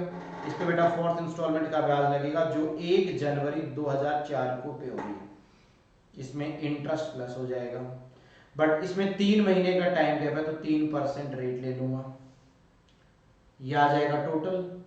बोलो, इस ये जो टोटल आया उसमें से फोर्थ इंस्टॉलमेंट माइनस कर देंगे, फोर्थ इंस्टॉलमेंट, और फोर्थ इंस्टॉलमेंट है अंतिम यानी लास्ट इंस्टॉलमेंट, तो ये माइनस करने के बाद जो बचेगा उसे क्या बोलेंगे बच्चों, क्लोजिंग बैलेंस। जैसा कि मैंने पहले भी बताया, क्लोजिंग बैलेंस हमारा मैंने जीरो मानना। अरे जीरो मानना क्यों, तो जीरो ही आएगा। अब यहां पर आ जाओ, मैं फिर से बता रहा हूं, इस प्रॉब्लम में समझने वाला पॉइंट अलग क्या है, यहां पर इंस्टॉलमेंट के बीच का जो टाइम गैप है वो अलग अलग है, अलग अलग है। कोई 6 महीने के गैप में पे हो रही है, कोई 9 महीने की, कोई 3 महीने की। 12% हमारा ब्याज का रेट है 1 साल का, तो मंथली इंटरेस्ट का रेट हो गया 1%। अब कितना गैप, उसके अकॉर्डिंग हमने इंटरेस्ट का रेट निकालिए अपनी समझ के लिए। तो यहां पर आ जाओ, मैं आपको फटाफट बता देता हूं। यहां पर आ जाओ, देखो 1 जनवरी से 1 जुलाई के बीच में 6 महीने का गैप है, इसलिए 6% ले लिया। 1 जुलाई से 1 जनवरी के बीच में अगेन 6 महीने का, फिर से मैंने 6% ले लिया। फिर 1 जनवरी से 1 अक्टूबर के बीच में 9 महीने के गैप है, इसलिए 9 महीने ले लिया। और 1 अक्टूबर से 1 जनवरी के बीच में 3 महीने का गैप है, इसलिए मैंने 3% ब्याज का रेट मान लिया। उम्मीद करता हूं ये बात तो सभी बच्चों को समझ ही आ गई होगी, कोई डाउट नहीं होना चाहिए। स्टार्ट करते हैं। Closing balance zero. हमारे इंस्टॉलमेंट हमारे 40,000 रुपए की है फोर्थ, तो 40,000 रुपए देने के बाद बैलेंस जीरो है, तो 40,000 देने से पहले का बैलेंस कितना हो जाएगा 40,000। इस पे बेटा इंटरेस्ट निकालो। अब इंटरेस्ट कैसे निकालोगे, ये 40,000 जो है इसमें बेटा 3% इंक्लूडेड होगा, तो ये हो जाएगा 103 इंटू 3%। इसका मतलब इसमें 3 ही महीने का तो ब्याज इंक्लूडेड है बेटा। भाई 12% अगर एक साल का है, आपको 3 महीने का ब्याज जानना है, तो मैंने उसको सिंपल कैसे कन्वर्ट कर लिया, पहले मैंने उसको मंथली इंटरेस्ट में कन्वर्ट कर लिया। 12% एक साल का, तो मंथली इंटरेस्ट रेट है 1%, 3 महीने का 3%, तो 40,000 डिवाइड अपॉन 103 इंटू में 3, 1165 आ जाएगा इंटरेस्ट यहाँ का 1165। अब बेटा 40,000 में से माइनस कर दो, बताना कितना है। 40,000 माइनस 1165, तो ये हमारा ओपनिंग लोन है 38835 रुपीज। बोलो बच्चों क्या ये बात समझ में आ गई? Yes sir. तीसरी इंस्टॉलमेंट कितने की, वो भी 40,000 की। तो थर्ड इंस्टॉलमेंट देने के बाद का बैलेंस था 38,835, तो उसे देने से पहले का कितना हो जाएगा 40,000 प्लस 38,835, 78,835। बट एक बात बताओ, थर्ड इंस्टॉलमेंट जो है वो 9 महीने के बाद दी गई है, यानी सेकंड इंस्टॉलमेंट और थर्ड के बीच में 9 मंथ का टाइम गैप है। इसका मतलब इसमें जो ब्याज निकाला जाएगा वो 9 मंथ का निकाला जाएगा। 78835 डिवाइड अपॉन 109 इंटू 9, 109 इंटू 9, तो 6509, 6509। क्लियर है? अब एक बात बताओ, 78835 में से 6509 माइनस करोगे तो आउटस्टैंडिंग प्रिंसिपल आ जाएगा 78835 माइनस 6509, 72,326, 72326। क्लियर? हाँ जी सर। सेकंड इंस्टॉलमेंट कितने की है, वो भी सर 40,000 की है। तो सेकंड देने के बाद क्या है 72,000 का बैलेंस, तो उससे देने से पहले का कैलकुलेट कर लो, तो 72,326। बेटा बाकी कैलकुलेशन वैसी होगी, बस रेट जो लेना था ना वो आपको समझाना था बस। यहाँ पर 1,12,326, इसमें इंटरेस्ट 6 महीने का लगेगा, तो 6%, 1,12,326 डिवाइडेड अपॉन 106 इंटू में 6, तो आ जाएगा 6358। तो ओपनिंग लोन कितना हो जाएगा भाई 1,12,326 में अगर ब्याज है 6358 का, तो ये माइनस कर दो बच्चों, तो आ जाएगा 1,12,326 माइनस 6358, 105। बेटा कुछ भी तो नहीं है, कैलकुलेशन तो आपको करनी ही पड़ेगी ना। यहाँ पर जो डिफरेंट पॉइंट था वो मैं आपको बता चुका हूं। पहली इंस्टॉलमेंट कितने की जी 50,000 की, यहां पर आ जाएगा 50,000। तो इंस्टॉलमेंट देने के बाद, पहली इंस्टॉलमेंट देने के बाद का बैलेंस था 1,05,000, उसमें 50,000 और ऐड कर दो, तो देने से पहले का बैलेंस आ जाएगा 1,55,968। क्लियर है? इसमें 6 महीने का ब्याज जुड़ा हुआ, तो 6 महीने का ब्याज हटा दो, 155,968 डिवाइड अपॉन 106 इंटू 6। कौन दिक्कत विक्कत तो नहीं है ना भैया? अरे समझ आ रहे हैं तुम नालायकों को? हाँ जी सर समझ आ रहा। बेटा इसमें सिर्फ डिफरेंस मैंने बताया ना, यहाँ पर इंस्टॉलमेंट के बीच का जो टाइम गैप है ना वो अलग अलग है, बस उसकी वजह से प्रॉब्लम आ सकती थी। तो डाउन पेमेंट देने के बाद का बैलेंस आ जाएगा 155,968 माइनस 8828, 147,140। इसका मतलब बच्चों डाउन पेमेंट देने के बाद का बैलेंस है 1,47,140, डाउन पेमेंट है 30,000 की। 30,000 का डाउन पेमेंट ऐड कर दोगे तो कैश प्राइस ऑफ एसेट आ जाएगा 1,77,140 रुपए। अब बताओ क्या आप सभी स्टूडेंट को ये बात समझ में आ गई? क्या हमारा आंसर ठीक आ रहा है जी? बिल्कुल सर, 1,77,140 आ रहा है। मैं उम्मीद करता हूं सभी बच्चों को ये बात समझ आ जानी चाहिए थी। क्या आपको ये बात समझ में आ गई? मैं एक बार फिर से बता रहा हूं इस प्रॉब्लम में दिक्कत क्या थी, ध्यान से सुनना। हमने एसेट 1 जनवरी 2002 को खरीदी, 30,000 का डाउन पेमेंट दिया, उसके बाद पहली इंस्टॉलमेंट 6 महीने बाद दी जा रही है 1 जुलाई 2002 को, ठीक है। पहली इंस्टॉलमेंट देने के बाद जो सेकंड इंस्टॉलमेंट दी जा रही है वो 1 जनवरी 2003 को दी जा रही है। इसका मतलब डाउन पेमेंट के बाद पहली इंस्टॉलमेंट 6 महीने बाद, पहली इंस्टॉलमेंट के बाद सेकंड इंस्टॉलमेंट भी 6 महीने बाद दी जा रही है। सेकंड इंस्टॉलमेंट देने के बाद सेकंड गई है 1 जनवरी 2003 को, बट थर्ड जा रही है 1 अक्टूबर को। तो जनवरी से अक्टूबर, 1 अक्टूबर है इसलिए अक्टूबर नहीं लिया जाएगा, जनवरी से सितंबर तक हो गई 9 मंथ, तो वहां 9 महीने का ब्याज। और थर्ड 1 अक्टूबर को दी और फोर्थ दी जा रही है 1 जनवरी को, तो 1 अक्टूबर से 1 जनवरी के बीच में 3 महीने। तो मैंने क्या कहा, 12% का जो रेट था वो पर एनम था, उसको मंथली रेट में बदल लिया, 12% 12 महीने का, तो 1 महीने का रेट होगा इफेक्टिवली 1%। पहली इंस्टॉलमेंट 6 महीने के गैप में दी गई तो वहां का 1% फॉर 1 मंथ, तो 6 मंथ के लिए 6%, यहां पर भी 6 मंथ के लिए 6%, यहां पर 9 मंथ का गैप था तो 9%, यहां पर 3 महीने का था तो 3%। उसी के अकॉर्डिंग हमने यहाँ इंटरेस्ट की कैलकुलेशन की। क्या आप सभी बच्चे इस बात से एग्री करते हो? और अगर आप एग्री करते हो तो ये प्रॉब्लम हमारी हो जाती है खत्म। क्या आप सभी बच्चों को ये बात समझ में आ गई? Yes sir. ये कौन सी टेबल बनाई हमने? बैकवर्ड टेबल, क्योंकि हमें एसेट का कैश प्राइस ढूंढना था। और जब कैश प्राइस नहीं होता, जब हमारे पास इंटरेस्ट का रेट होता है, जब हमारे पास इंस्टॉलमेंट की अमाउंट होती है, तब हम बैकवर्ड टेबल की मदद से यानी रिवर्स कैलकुलेशन करते करते करते करते कहां तक पहुंच जाते हैं बच्चों? हम पहुंच जाते हैं किसके ऊपर? कैश प्राइस ऑफ एसेट पे। क्या आप सभी को ये बात समझ में आ गई है? मैं उम्मीद करता हूं प्रॉब्लम नंबर 8 आपको बढ़िया से समझ में आ गई होगी और इसका आंसर आपने नोट भी कर लिया होगा। तो ये बच्चों आज की क्लास का अंतिम प्रश्न था, यानी आज की क्लास का ये लास्ट प्रॉब्लम था। और अब जो भी बातें होंगी, जो भी प्रॉब्लम्स होंगी, वो नेक्स्ट लेक्चर में होंगे। नए कॉन्सेप्ट से शुरुआत करेंगे अगले लेक्चर की, और अगले लेक्चर में मैं आपको नई नई प्रॉब्लम्स करवाने वाला हूं नए नए कॉन्सेप्ट्स के साथ। तो आज की क्लास को बेटा यहीं पर करते हैं ओवर। मिलेंगे अगली क्लास में आगे की बातों के लिए। मैंने कुछ छोटे छोटे प्रॉब्लम्स होमवर्क में दिए, उनको करना है जरूर से। मैं चेक करूंगा अगली क्लास में सभी का रजिस्टर।